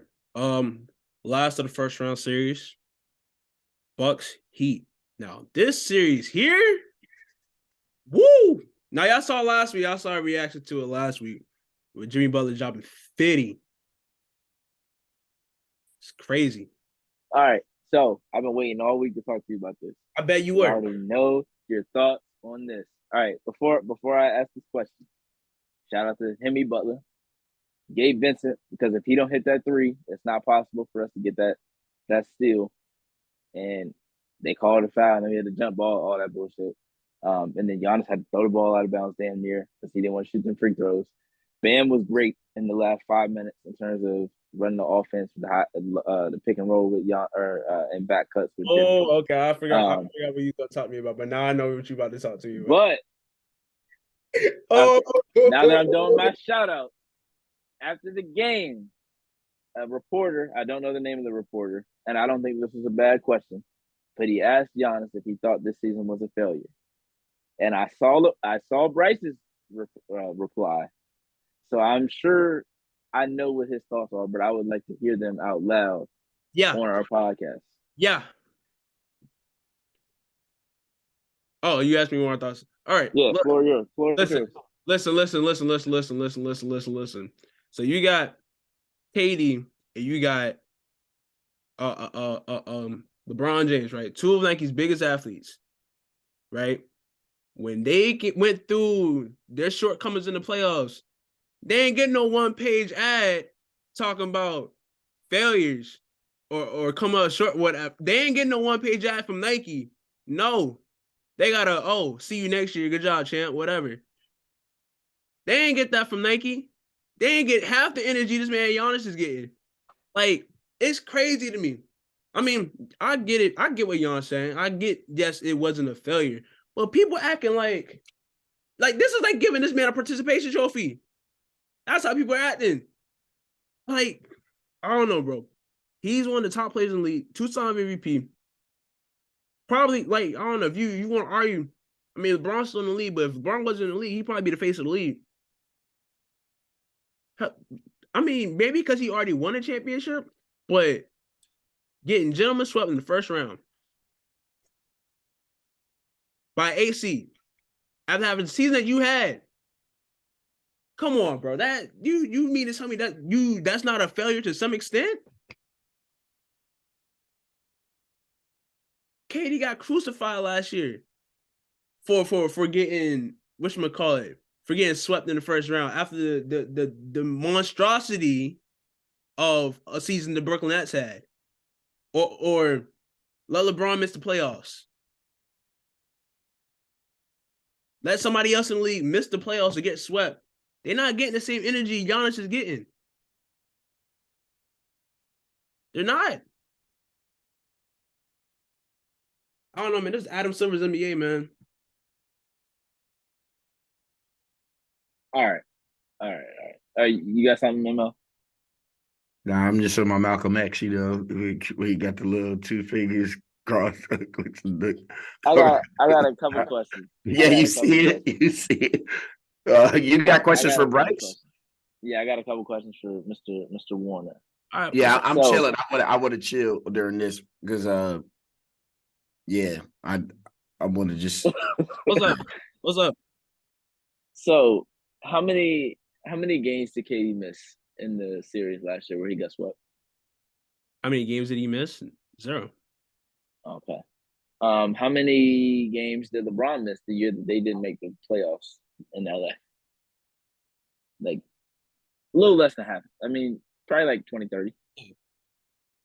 Look, I don't think anyone said him not making the playoffs that year was a failure. Because he missed that many games. I think people were just glad that the Lakers season was over because the Lakers season that year was a monstrosity as well. Fair. Yeah. Listen, I get conditions. I get that he was hurt. No, I'm not even about to get I was about to go to something else. He was hurt. I was about to go to something completely different. I was gonna come back to that later. It's not even the fact that he missed 3 games of the series. Because I mean he missed the last 3 quarters of the first game. Yeah. 2 and 3. Yeah. He came back in 4 and then 5. Yeah. So I got a couple more questions. So like he said in this thing, if you're at a job, or even us, so say the end of this year we don't have 1,000 subscribers and something like that. Did we fail as a company? No. Okay. You at your job, if you don't get a promotion in the next 6 months, did you fail? No. If let's just say Naomi Osaka, if she comes back and plays in the U.S. Open this year, and she doesn't win the championship, and she doesn't win the whole thing, did she fail? No.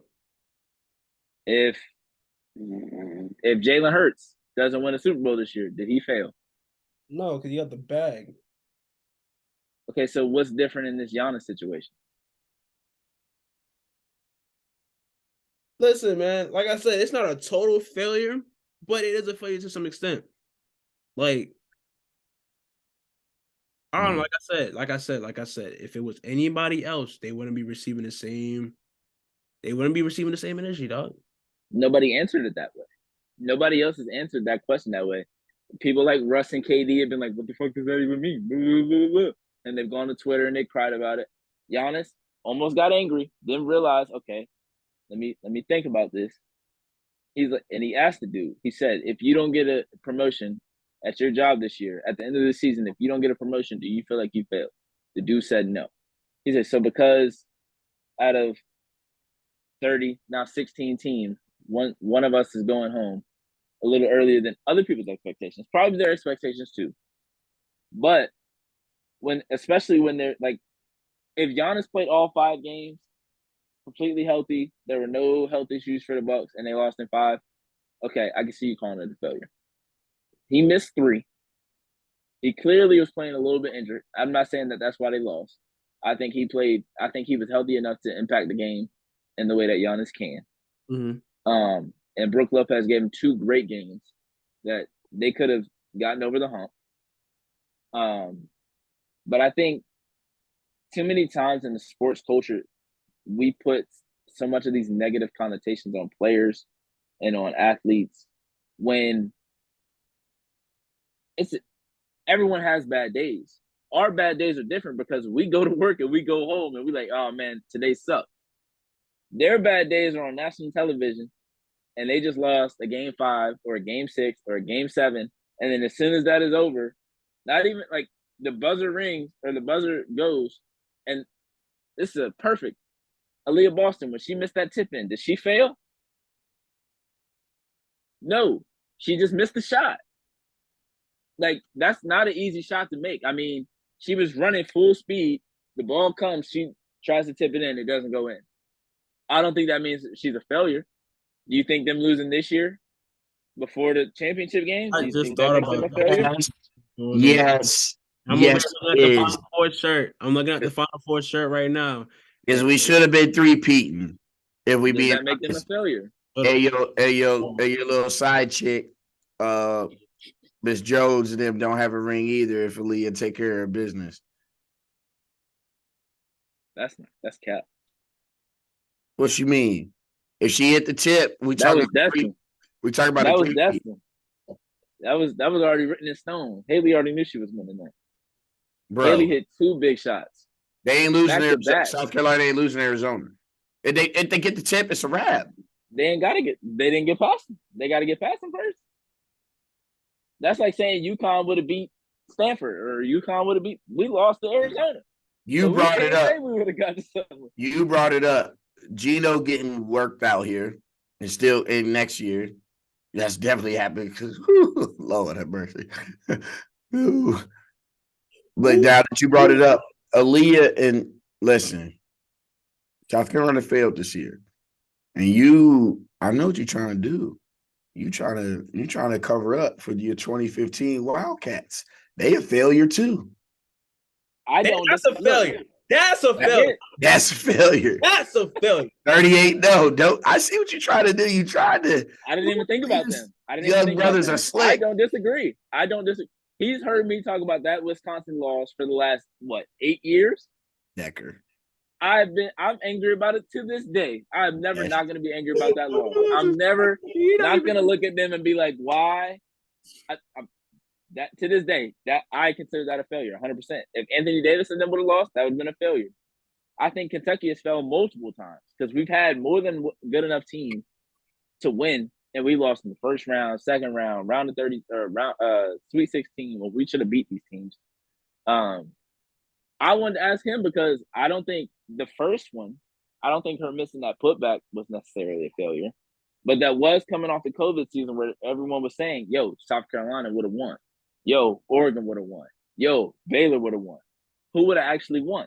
That was their chance to be like, hey, the next year we came back with players that weren't on that team or that were on that team last year, not on this team this year. They're either in the W or they're playing Pro League now. Yeah, that would have been their chance to be like, yo, we got it. But they didn't. But I think like that year I had Stanford winning for most of the season. And by the time we got to March, I had Stanford winning all of my brackets, whether I was a UConn fan or not. And this is when we just started on Green Room and Locker Room. And we were doing those live rooms during the show or during the games. And I was saying, this is Stanford's year. Stanford they've been put through a lot of shit. They played their whole season on the road. They didn't get to go. That's true. They were mentally ready. Their whole season, they were prepared for that moment. And that's why they ended up winning. I'm not saying South Carolina wasn't. But it comes down to a missed layup or a missed putback. Just that much. It wasn't like a huge miss. She didn't throw it off the glass and nothing else. It was just she missed it. This year, I can agree. If y'all think it was a failure this year because they were undefeated, they should have beat Iowa. I can agree with that. Iowa too, probably. Because their team was healthy. Dawn was there. Everybody was there. There was nobody that was like, oh, I'm injured. There was nothing that was stopping them from beating Iowa. Now, the refs were something else. Because, like I told him multiple times while we were in Greenville. Saw it in person. These refs were terrible, man. I told him multiple times in Greenville. I said, well, Maryland, the calls Maryland got against Notre Dame, they won't get against South Carolina. The calls that South Carolina got against Maryland, they won't get against Iowa. And it happened.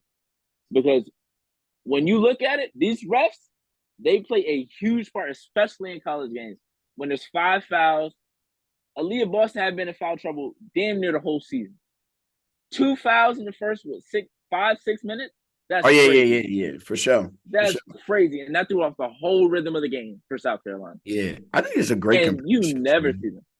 Yeah, but I can agree with that.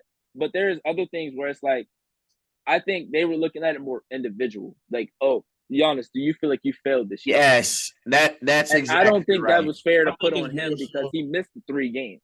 Yeah. Aaliyah didn't fail. South Carolina as a whole failed. Mm-hmm. Dawn and South Carolina failed. Yeah. As a team, they failed to get their ultimate goal. Yeah. The Bucks and failed. There was nothing really stopping them from getting that. But for the Bucks, yeah, they was failed. The injury, but they still could have gotten through that because he did play 4 and 5. Yeah. But I think the question was more like, do you feel like you guys failed? Do you feel like you failed? Do you feel like you let your team down? Type of thing. It's because the reporter did get personal because he asked it 2 years in a row. Mm-hmm. And so Giannis feels as though, yo, you coming at me. You're not. I'm not a spokesperson for the Bucks, but I am the best player. And honestly, if you ask Giannis tomorrow, like if you asked him tonight when he having his 50 chicken nuggets, his lemonade, like, if you asked him if we're chilling right now, he'd be like, yo, are you the best player in the league? He goes, hell yeah, I'm the best player in the league. So here it is, one of the top 5 faces of the league, the best player in the league. He's going to take it more personal, especially only 30 minutes after, bro, I gave up an 18-point. We gave up an 18-point lead with 7 minutes, 8 minutes to go. Mm-hmm. And I'm losing to, 3 men and a baby father, Kevin Love, and him and his non-just for men ass. Like, I don't know what's going on. Kevin Love hitting threes and his 92-84. And like, we down 8, and that's all. Like, the Heat don't need much. I don't want to put it on Bud, right? And I think the reason why Bud is not getting the heat, no pun intended, from the ownership is because they know about him and his personal situation with his brother passing away. Yeah. And you have to give a championship coach a pass, and quite candidly, as a regular season where they didn't have Chris Middleton healthy at all. He's still not healthy, we're being honest. And Drew Holiday actually took that next step. Giannis missed some time, and when Giannis was there, Giannis was MVP. Like, you got the best record in the whole entire NBA. Do y'all think they just run it back with the same exact squad, or do you think they try to add like a feature? They're built to win right now. That first of all, there are so many things it took for Miami to be the 8 seed. Yeah. Miami ain't no damn 8 seed. And also they have the best coach in basketball. I agree. I agree with that. So Spo's the best coach in basketball. So that's where I'm at on it. People can talk about Steve Kerr all the hell they want. You put Spo, I'm taking Spo every time. Give me Spo every time. Honestly, I wish Grant Hill and them would wake up. I want Spo to be the damn Olympics coach and not Steve Kerr.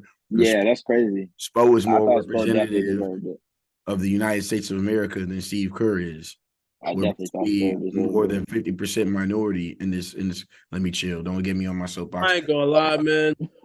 Nah, I'm a chill on Steve Kerr. I'm a chill on Steve Kerr. Yeah, I'm chill. Yeah, I'll chill too.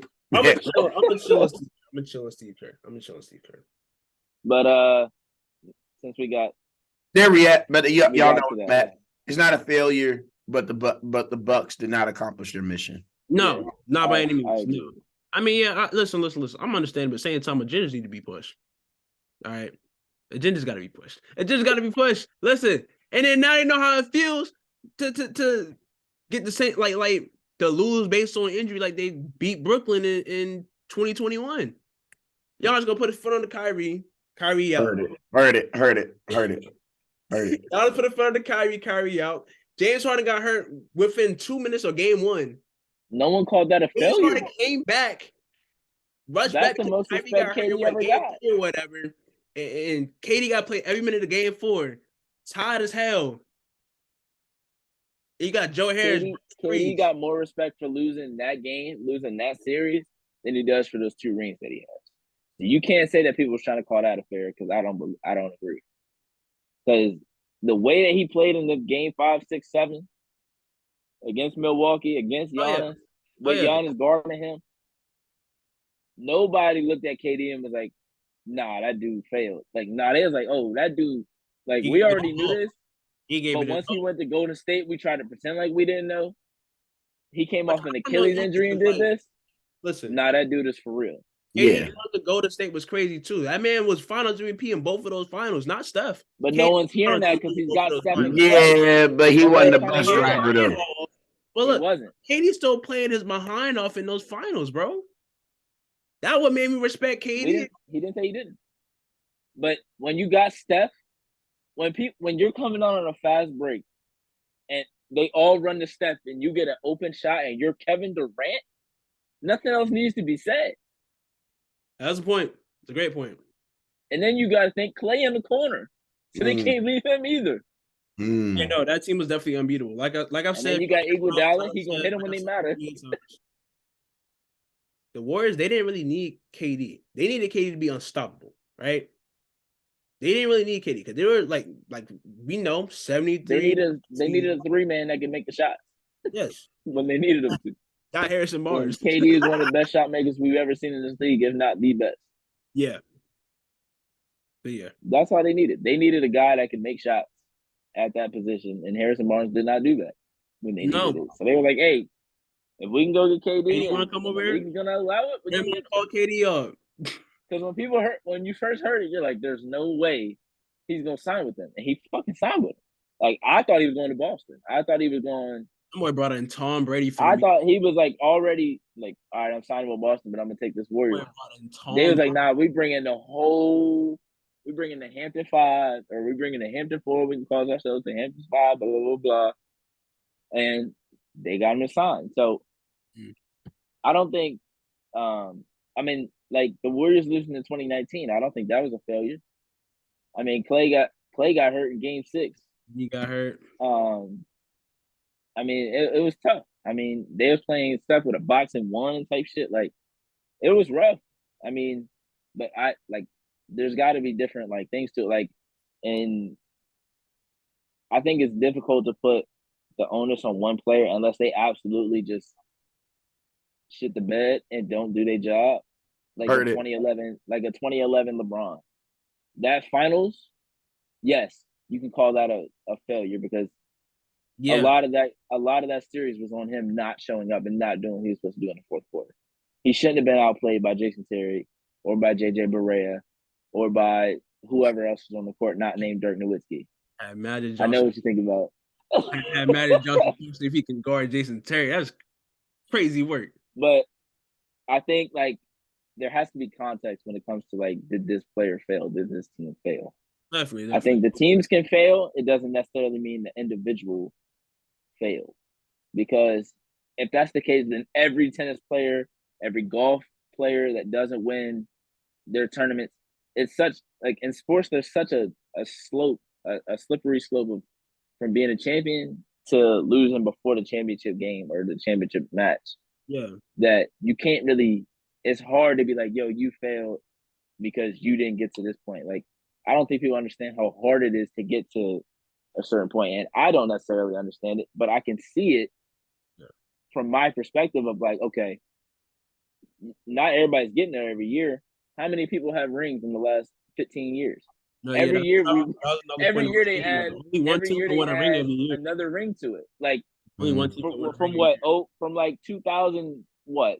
2000 to like 2016 or 17. The only players that had won one were Kobe, Shaq, LeBron, Wade, Timmy, and I think Dirk. I think Dirk only had like the one. So everybody else had multiple rings. Yep. So that means if you don't get a ring in your season, or that means if you don't get a ring in your season and they try to call you a failure, what does that mean for your career? What does that mean for Charles Barkley? What does that mean for Carmelo Anthony? What does that possibly mean for Chris Paul? What does that possibly mean for Russell Westbrook? Were their entire careers failures? I don't think so. But when you don't have a championship, and that's what sports culture is based off of, it's hard to say, hey, he didn't fail. He just, there were better players. Like, if you look at all the tennis players from the last 20 years, 98% of them would be failures because the same four have been winning, or the same three have been winning, plus Serena. Yeah. The same four have been winning for the last 20 years. And now there's there's an opportunity for everybody else because those players are getting older or those players are retiring. But if you looked at Andy Roddick and Maria Sharapova and Andy Murray and Nick Kyrgios and said, yo, y'all are failures because y'all didn't beat the best to ever play the game, it just, I don't see how you can do that. Like, all the players that lost to Michael Jordan, all the players that lost to Kareem, all the players that lost to Kobe and Kobe lost to and lost to Shaq. Like, the teams that lost to Kobe and Shaq, how was you supposed to beat that team unless you had the perfect way to beat them like Detroit did in 04? And even then, it was more so because Kobe wasn't trying to get the ball up when he needed to. Because if Ben Wallace said, yo, I'm going to play Shaq one-on-one, I'm going to give Shaq the fucking ball. I don't care who Ben Wallace is. I don't care who it is. If they say, I'm going to play Shaq one-on-one, don't come double team, I'm getting the ball to him every time, and then if they start in double team, then he can pass it out and we can get a shot. But that was just my feeling on it. I didn't want to tweet about it. I wanted to save it for this because this is what we have it for. We got a podcast and we can talk out loud and say what we want to say. So that's right. There was no reason for me to write about it. There was no reason for me to tweet about it if I knew I was going to be able to talk about it right here on this show called the Hoodie and the Headband. That's facts. That's facts. And I knew he differed from what I was thinking because I saw your tweet. Once I saw your tweet, of course, I was like, "Oh, this gonna be a good conversation." How I feel about 34. Oh, it's like that. Yeah, he don't about like 34, man. I mean, I respect him a little bit, but like that's a little bit. I give credit where it's due. But why he's in the East? He don't like Jokic. Now he hates Embiid. Now he don't like no. I hate Embiid because Embiid don't know how to keep his feet on the ground. He got hurt too. You act like he got like only somebody else got hurt. He got hurt because he can't keep his feet on the ground. That's sorry. He's on the ground to begin with. Nah, that's funny. Nah, you know how you be going in the neighborhood, or you gotta go to somebody else's neighborhood for trick or treat to make sure but you go with somebody else, you with one or two other folks. You go to the front door. That's how we just gave Embiid the MVP. It was like, oh, everybody else candy, so you had to make sure you got some candy too. But I'm gonna get Bryce on the same page when it comes to Joel Embiid. Ain't no damn way you. Nah, Bryce had Embiid as the MVP up until 2 weeks ago. I did have Embiid as MVP this season. Yes, I did. I had Embiid because he don't like Jokic. He really don't. No, like that's Jokic. That's not why. I thought it was time for Embiid to get the MVP. That's my point. So like he just said.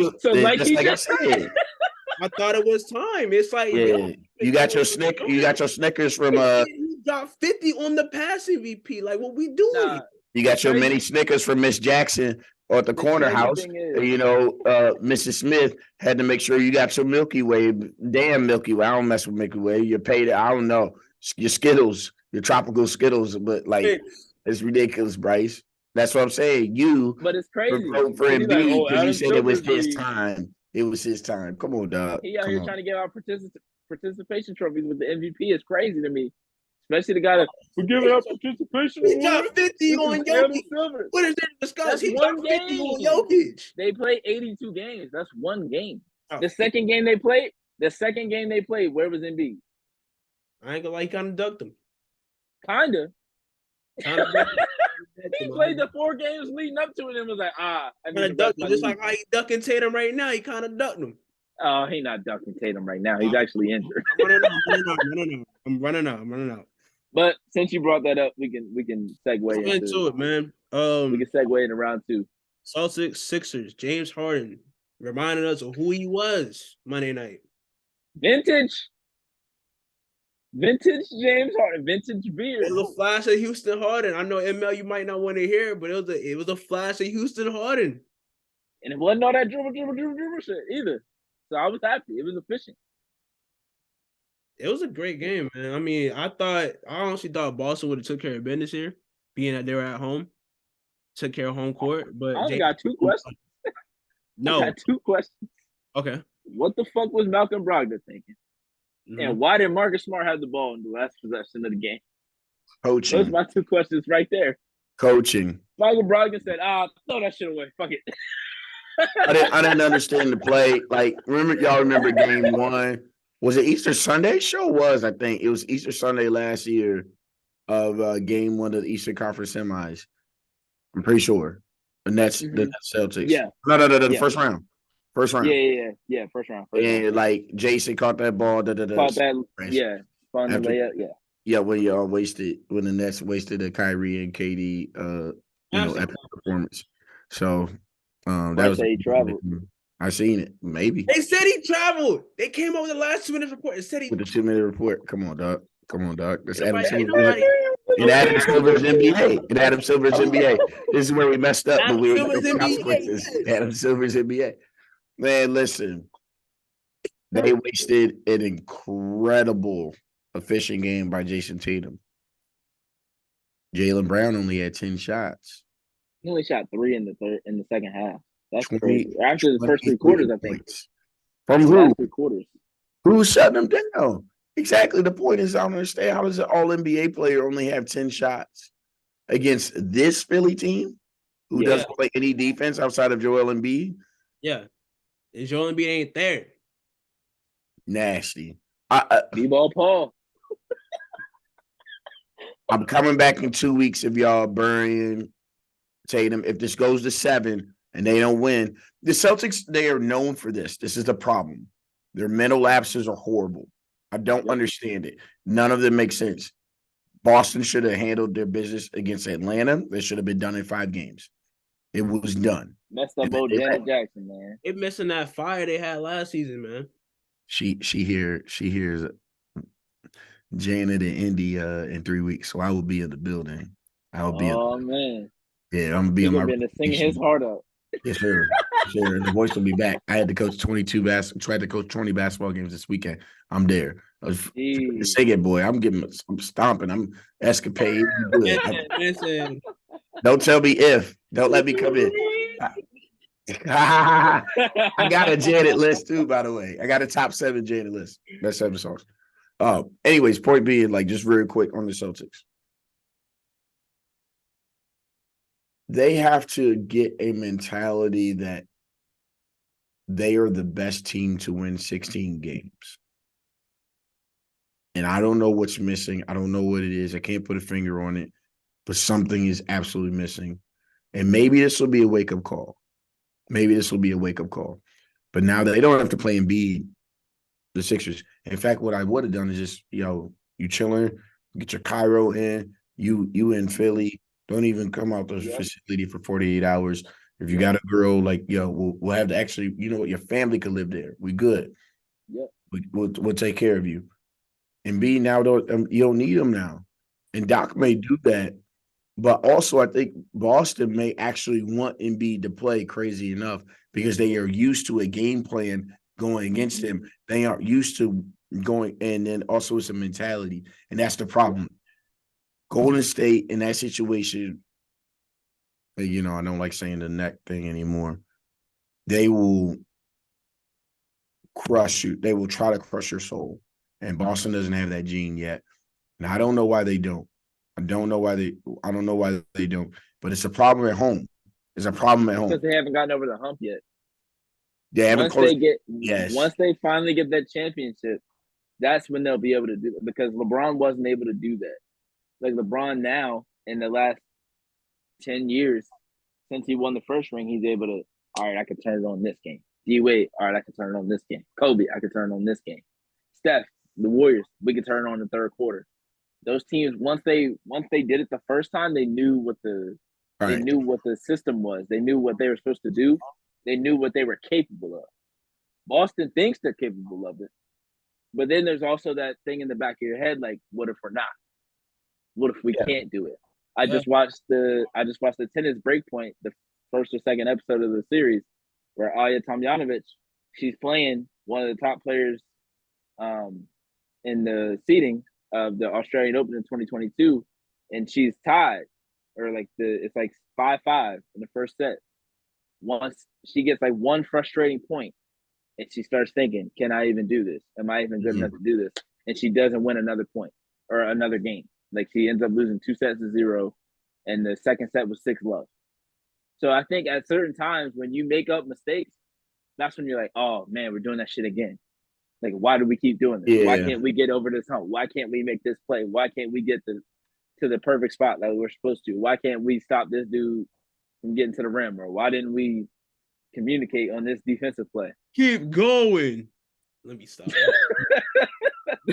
But I really think it's because they haven't done it yet. Once you get past that point, you're like, okay, I know exactly what we need to do. Right. And it's easier to turn on a switch. Because you can't say like, oh, we're gonna turn the switch on. You've never turned the switch on and won a championship. You've never had to go through like, okay, this whole way of 16 games, you win a championship, you feel that feeling, and then you gotta redo it in the offseason. When do you start working out again in the offseason? You don't know yet. Oh, I went to the finals. We played until June. How long do we take off? How long do we watch that series back?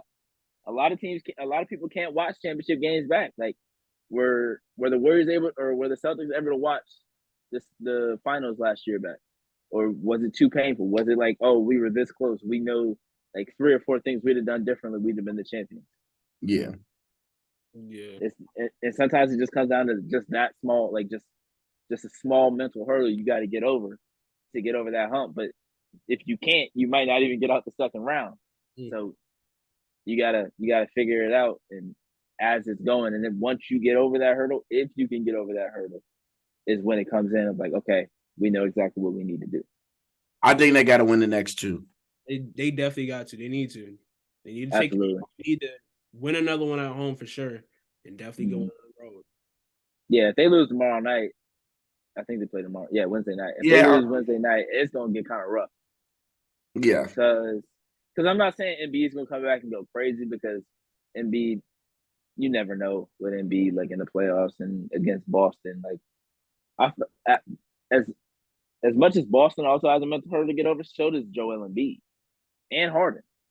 Harden has the mental hurdle to get to the finals.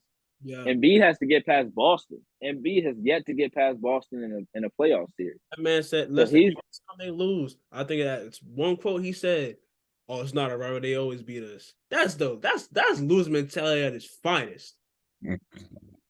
But he told the truth. He can't go out and say, yeah, it's a rivalry, because it's not. If you can't beat the other team, then it's not a rivalry. But to say they beat us was on? Come on. I mean, he's telling the truth. He is telling the truth. But you don't say that. Embiid not gonna lie. Embiid not gonna lie. He's gonna tell you the truth. If he feels a certain way about something, he's gonna tell you.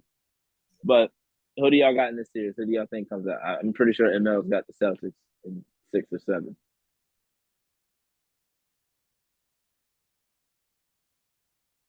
I'm trying to think of why. Y'all look like y'all stressed.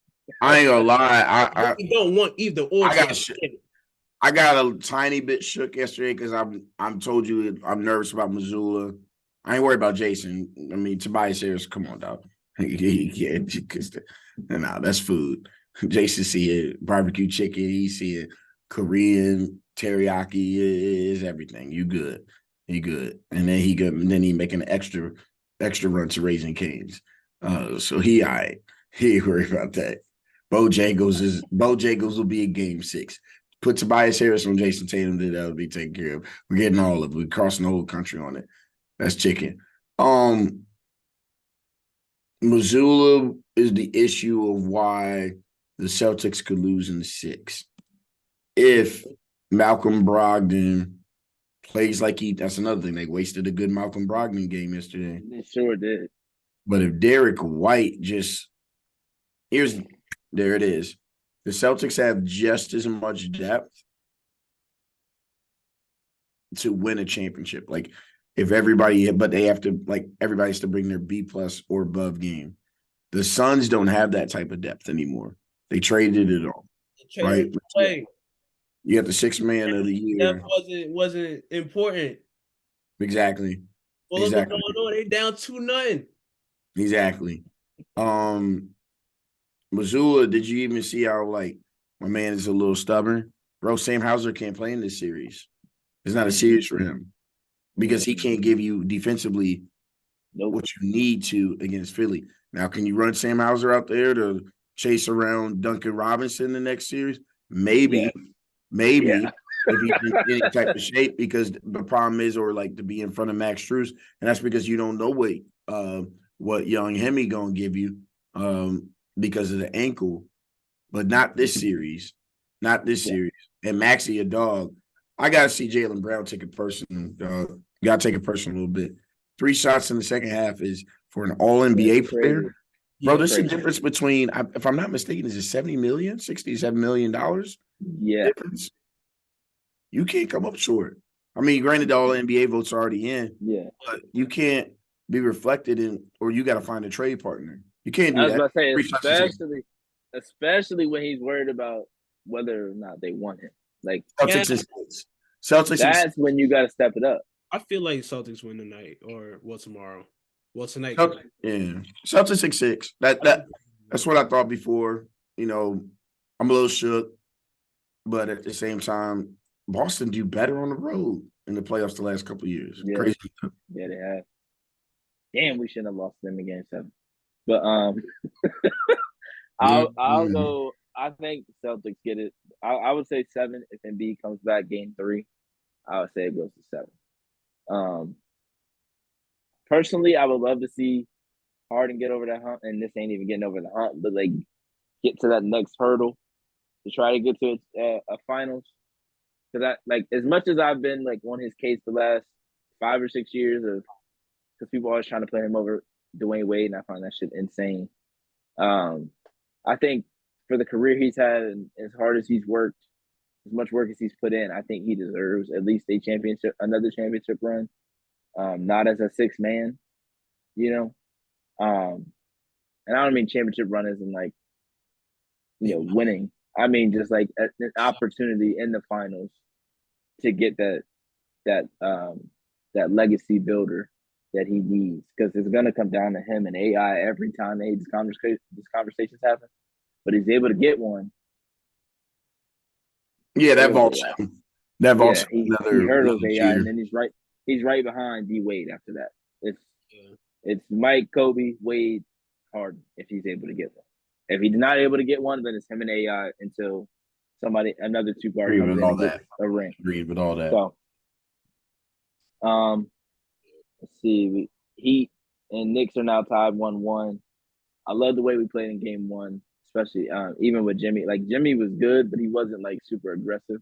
I like the way he played because he knew that they were going to be focused on him because of his 40 and 50-point games to end the last season. I think Kevin Love was huge. I think Kevin Love, those outlet passes, those 3 straight outlet passes really changed the entire game. They did. Kyle Lowry was huge in the 4th quarter. And I know he was going to hate on that shit. I already knew his face. I ain't got nothing to say, but I ain't got nothing. Kyle Lowry was great. Kyle Lowry was fantastic. And then obviously, like, we didn't need to play Jimmy. I feel like Jimmy probably could have played tonight. If we were down 0-1, Jimmy would have played tonight. But since we were up 1-0, it didn't make sense. We're going back to Miami. Let him rest until I think we play Friday. Let him rest until Friday. I think it's either 2 or 3 days rest. So let him rest, get that ankle right. We play in Game 3 in Miami, tie 1-1. We can go back to New York, up 3-1. We're in a really good spot. I think we can win this series in 6. Damn, y'all play Saturday. Saturday. That's another day of wrestling. That's why they didn't play him. Wait, what? Yeah, that's crazy. It's Saturday 3:30. That's crazy. They get 3 days off. That's wild. Adam From New York Silver's to Miami. NBA. RJ Barrett gonna be in Miami for more than 2 nights. That's what we needed. Julius, get out there. Julius is the man. Man, if they tell us that the Knicks have traveled to Miami before, like Thursday, we got it in the bag. You need to take an extra loan out, bro. I need to. We got it in the money on bag. Miami. Got it in the bag. Adam Silver's NBA, man. 3 days rest is crazy. That's wild. Really lucky. Man. It's wild. Yeah, it's like that's why we sat him tonight. All the Heat players, all the Heat players pitching. Is that what it is? We got 3 days. Come on, dog. Hey man. Crazy. It's probably because playoff pitchers schedule. Other series start late. Other series that started late, so they have to catch up with those series so that it's on the same wavelength because they had game 1 and the same day as the game 7. That's nasty. Golden State tomorrow. The next 2 nights is only one game. They play that day too. They played the night game. They don't play again until Saturday either. Yeah, the next 2 nights are only one game. The Celtics Sixers play again tomorrow night. I think the Lakers. I think Lakers Warriors game 2 is Thursday. Yeah, it's Thursday. Thursday. That's my fault. And then they play every other day. They ain't got as much as but because they're trying to catch up. They're trying to catch up that game, that series with the other one. Because our game 1 was their game 7. Yeah, Celtics, Sixers, game 3 of Suns and Nuggets. Y'all think the Suns can even up this series without Cliff Paul? Sorry. I think they could. I think they got a chance to. I don't know. It's going to take. I don't know. Don't know how they're going to do it, but they're going to. He said, I ain't got no analysis for you, but it's going to happen. Fuck it. You know what I'm putting down? 35-1, 1-35, they might do something. They might do 70 type shit. But if they don't, what's that bench gonna do though? They don't. What's that bench gonna do? Because according to Brandon Marshall, football player, they don't need a bench. They don't need nobody to come off the bench and score. They got KD. They don't need a bench. Brandon Marshall watched the Nets last 2-3 seasons and see how that worked for them, Hey man. He's a pro athlete. You think you know what he's talking about when it comes to basketball? Oh yeah, like him knowing NBA contracts. You're an NFL player, sir. Yeah, y'all contracts are terrible compared to the NBA. they be getting. I'll never forget that man got all riled up over vein popping in his forehead talking about NBA guaranteed contracts. Wow. Hey, listen, my voice gone, but I'm on Mariah just scoot, bang. It's a wrap, boy. The Suns are done. It's a wrap. It's a wrap for Chris Paul's career, and that's okay. Damn. You think he retires? It's a wrap. Honestly, though. Video tutorial. Boom. He's had too many injuries, I feel like, to try to come back again another season, another off season, another 82-game season. Yeah. I feel like it's just a little too much. Try to go out on top or try to go out gracefully or something, I mean, like, he's trying. I don't know if he retire after this season, and I feel like, I feel like Chris Paul's had a career to where, like, he could be respected, Like, people could respect what he did. As long as they don't look at the playoffs. Yeah. Let them European boys pack them up, though. Luka, like last year. Yeah. Last year was the finals run. He just can't stay healthy. Ooh, they already crazy. Another thing, like, why this only happens with Chris Paul. Bro, the medical people have already said they're like, yo, he's out for game 3, 4, and 5. How is it already out for game 5? We don't know shit. Like, what? There might not be a game 5, but there ain't gonna be no game 5. I said, what do they know that we don't? I ain't gonna be there. That's Chris.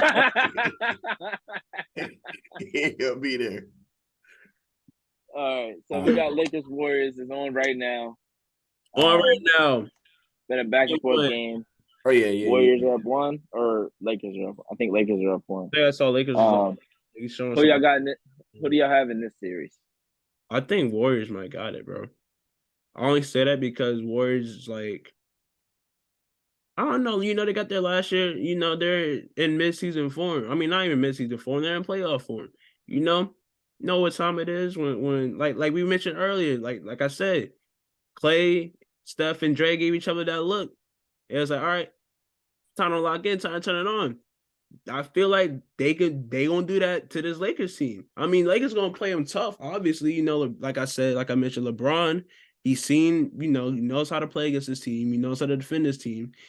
But can he get those guys? Can he get that supporting cast to lock in and do what they need to do? I mean, he got AD. AD gonna protect the paint, but am I really trusting Dennis Schroeder to help me lock down Steph Curry on a night-to-night basis? Am I trusting him to lock down Jordan Poole if Jordan Poole gets hot? I just think the differences are just too big, in different places, Pause. But I think Golden State, they don't play with their food and they win this in 6. I think I had the same. I can see. I think because it starts in Golden State, I think it goes in 6. I think Golden State wins both at home, and then it puts a lot of pressure on the Lakers to have to win both games at home. I just feel like the way that they played in Game 7 and that look they had, that you could tell. I mean, if Steph had that type of speech and played that way in a first round Game 7, I'm not sure what else. Like I'm not sure. I can't see him losing. That's what I'm trying to say. The way he played in that Game 7, the way that he felt, like how passionate he was about that Game 7 and going into it and things like that, I don't think he lets this team lose before the finals, let alone before the finals. At this point, I think the Warriors, especially if they get past this series, I think if they get past this series, they're the favorites to win it. Oh yeah. I think this series right here is a very, very important series in terms of the finals, because while I still have the Nuggets going to the finals, I did say that earlier this season. While I still have the Nuggets going to the finals, it's going to take a lot for the Nuggets to beat one of these teams in a 7-game series because of the experience that these star players of these other teams have. Yep. Whether it be Steph, Clay, Draymond, Looney going to different 4 finals or winning 4 finals, whether it be LeBron and his 18,000 finals appearances and AD's bubble finals and all these other players that have come in and have, made contributions in every game since they've gotten there, whether it be Malik Beasley, who's not really playing much anymore, but D'Angelo Russell has some huge games against the Grizzlies. Can he have those types of games here? Vanderbilt, Austin Reeves was already there, but he's been better. Rui Hachimura since he got there. I think both of these teams are set up to win a championship, but one of them has to knock the other out before. Yeah. I don't know. I don't think that high of Denver. I ain't gonna lie. I just don't think I don't think that high of Denver because of your points, bro. Like I think they gonna run into Golden State, and Golden State just going quick work on them. My fault. Golden State gonna make quick work of them. Well, not quick work like they did last year, but Jamal didn't play last year. Michael Porter Jr. didn't play last year. Jamal didn't play last year. It's a different game. It's a different series. That's facts. It's a different series. They cannot lock in on Jokic and make everybody else do something. You can't do that shit with Jamal Murray on the court. You can't. Listen, you can't do it with Michael Porter Jr. on the Denver court. gonna have to show me something. They will. Well, they showed so far. They showed so far. They up 2-0. They up 2-0 on Book and KD right now. They up 2-0 on Book and KD. And I gotta stop saying it because last time I said it, that's whenever the Grizzlies went crazy last year, right? So they're not contenders. I'm saying But still, I still think Golden State got it. I still think they're the favorites out of who's left in the West. Because I think the lack of experience with each other in Phoenix is a detriment, especially with Chris Paul being out. That depth. And depth. Every championship team has good depth. Every championship. If the Suns had Tyus Jones, I wouldn't be as worried. They don't have a Tyus Jones as their backup. They got Cameron Payne. And Cameron Payne hasn't been the Cameron Payne we've seen the last 2 years. We call him Cameron, not Cam. That'll tell you everything. That boy went back to Cameron and dancing before games.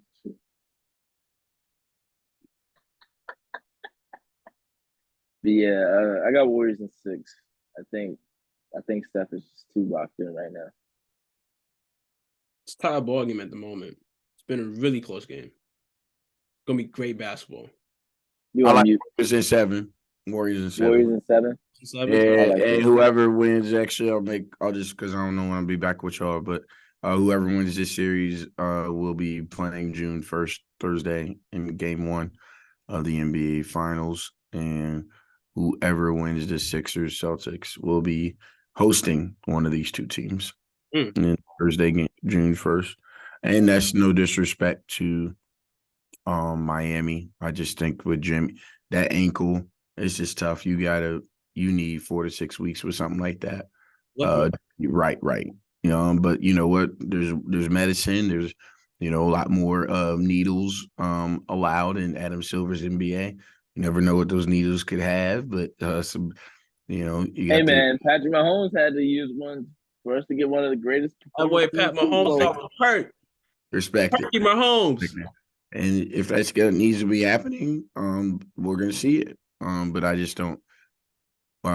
With Jimmy's injury, that's just asking a lot of Miami, asking a lot of them, and it's sad because I wouldn't mind seeing Miami, Boston again for the vibes. I mean, Jimmy gave us some great performances last week, man. We got to cherish those moments. Oh, yeah. A better performance than anything he did in the bubble, and that's saying something, both on and off. I see what you did there. I see what you did there. Yeah. Hey, I didn't think about this. If Draymond plays like a LeBron, I'm not saying nothing crazy. If he plays like a LeBron fan this entire series, Lakers in 5. We need 2016 Draymond back, man. For real. Not you don't need clutch sports Draymond. We need 2016 Draymond. We don't need podcast Draymond. All of that was nasty. Oh boy, Lakers pulling off a little bit, pulling away a little bit. Okay. Need 2016. Yeah, Dre just missed like his 7th layup of the game. Need 2016. I'm like, he's selling right now. Did the Cavs win? No. Dubs win? Yeah. He may have liked the prize at the bottom of the bottle that evening a little bit more. But I think that's everything we got for the second round and all that. Yeah. So we can move into So stop that one, right? Oh yeah. Yeah, we'll stop this one. All right. So yeah, hey, appreciate y'all. Well, I saw that from Tariq. Damn. This man always still in the outro, man. Damn. Always still in the outro. But this has been fun, man. Did an episode with the one ML, Michael Lofton, man. The man that's a fan of many, many people. Pause. Come on, man. Yeah, you're wrong. Yeah, wrong about that though. But no. One of the biggest supporters out there, man. One of the bigger one of the I don't know. I don't know why I'm lost for words right now. But shout out to ML because y'all wouldn't be looking at us if ML didn't see something in us. We love you, man. That's what he was trying to say. We all good. And I'll be back because I got more to talk about. Yeah, we definitely got more to talk about. Be tuned. Be on the lookout for that. Could be a spicy conversation coming up. This been weeks in the progress. Weeks in the making. Almost a month in the making now, damn near. Honestly, yeah, it's May. We talked about that in March. That was a March conversation. Yeah. The comments were plentiful, but they came for me a little bit. They was on your head, man. The boys were mad at me. Them South Carolina fans don't play, bro. And the UConn ones too, the Maya Moore fans. Yeah, like it. I'm telling you, those two fan bases are the most toxic in women's basketball. Easily. I was wondering where their work release programs were at to make sure Maya was taking care of folks in jail. Let me chill. Yo. Yeah, no. Coming through, man. Thanks for y'all for tuning in, especially if you tuning in this far. It's a good episode, though. It's a great episode. So yeah, I feel like it's one of the ones for real. Like, word. Yeah, definitely. But appreciate y'all. What he said. Well, what he said.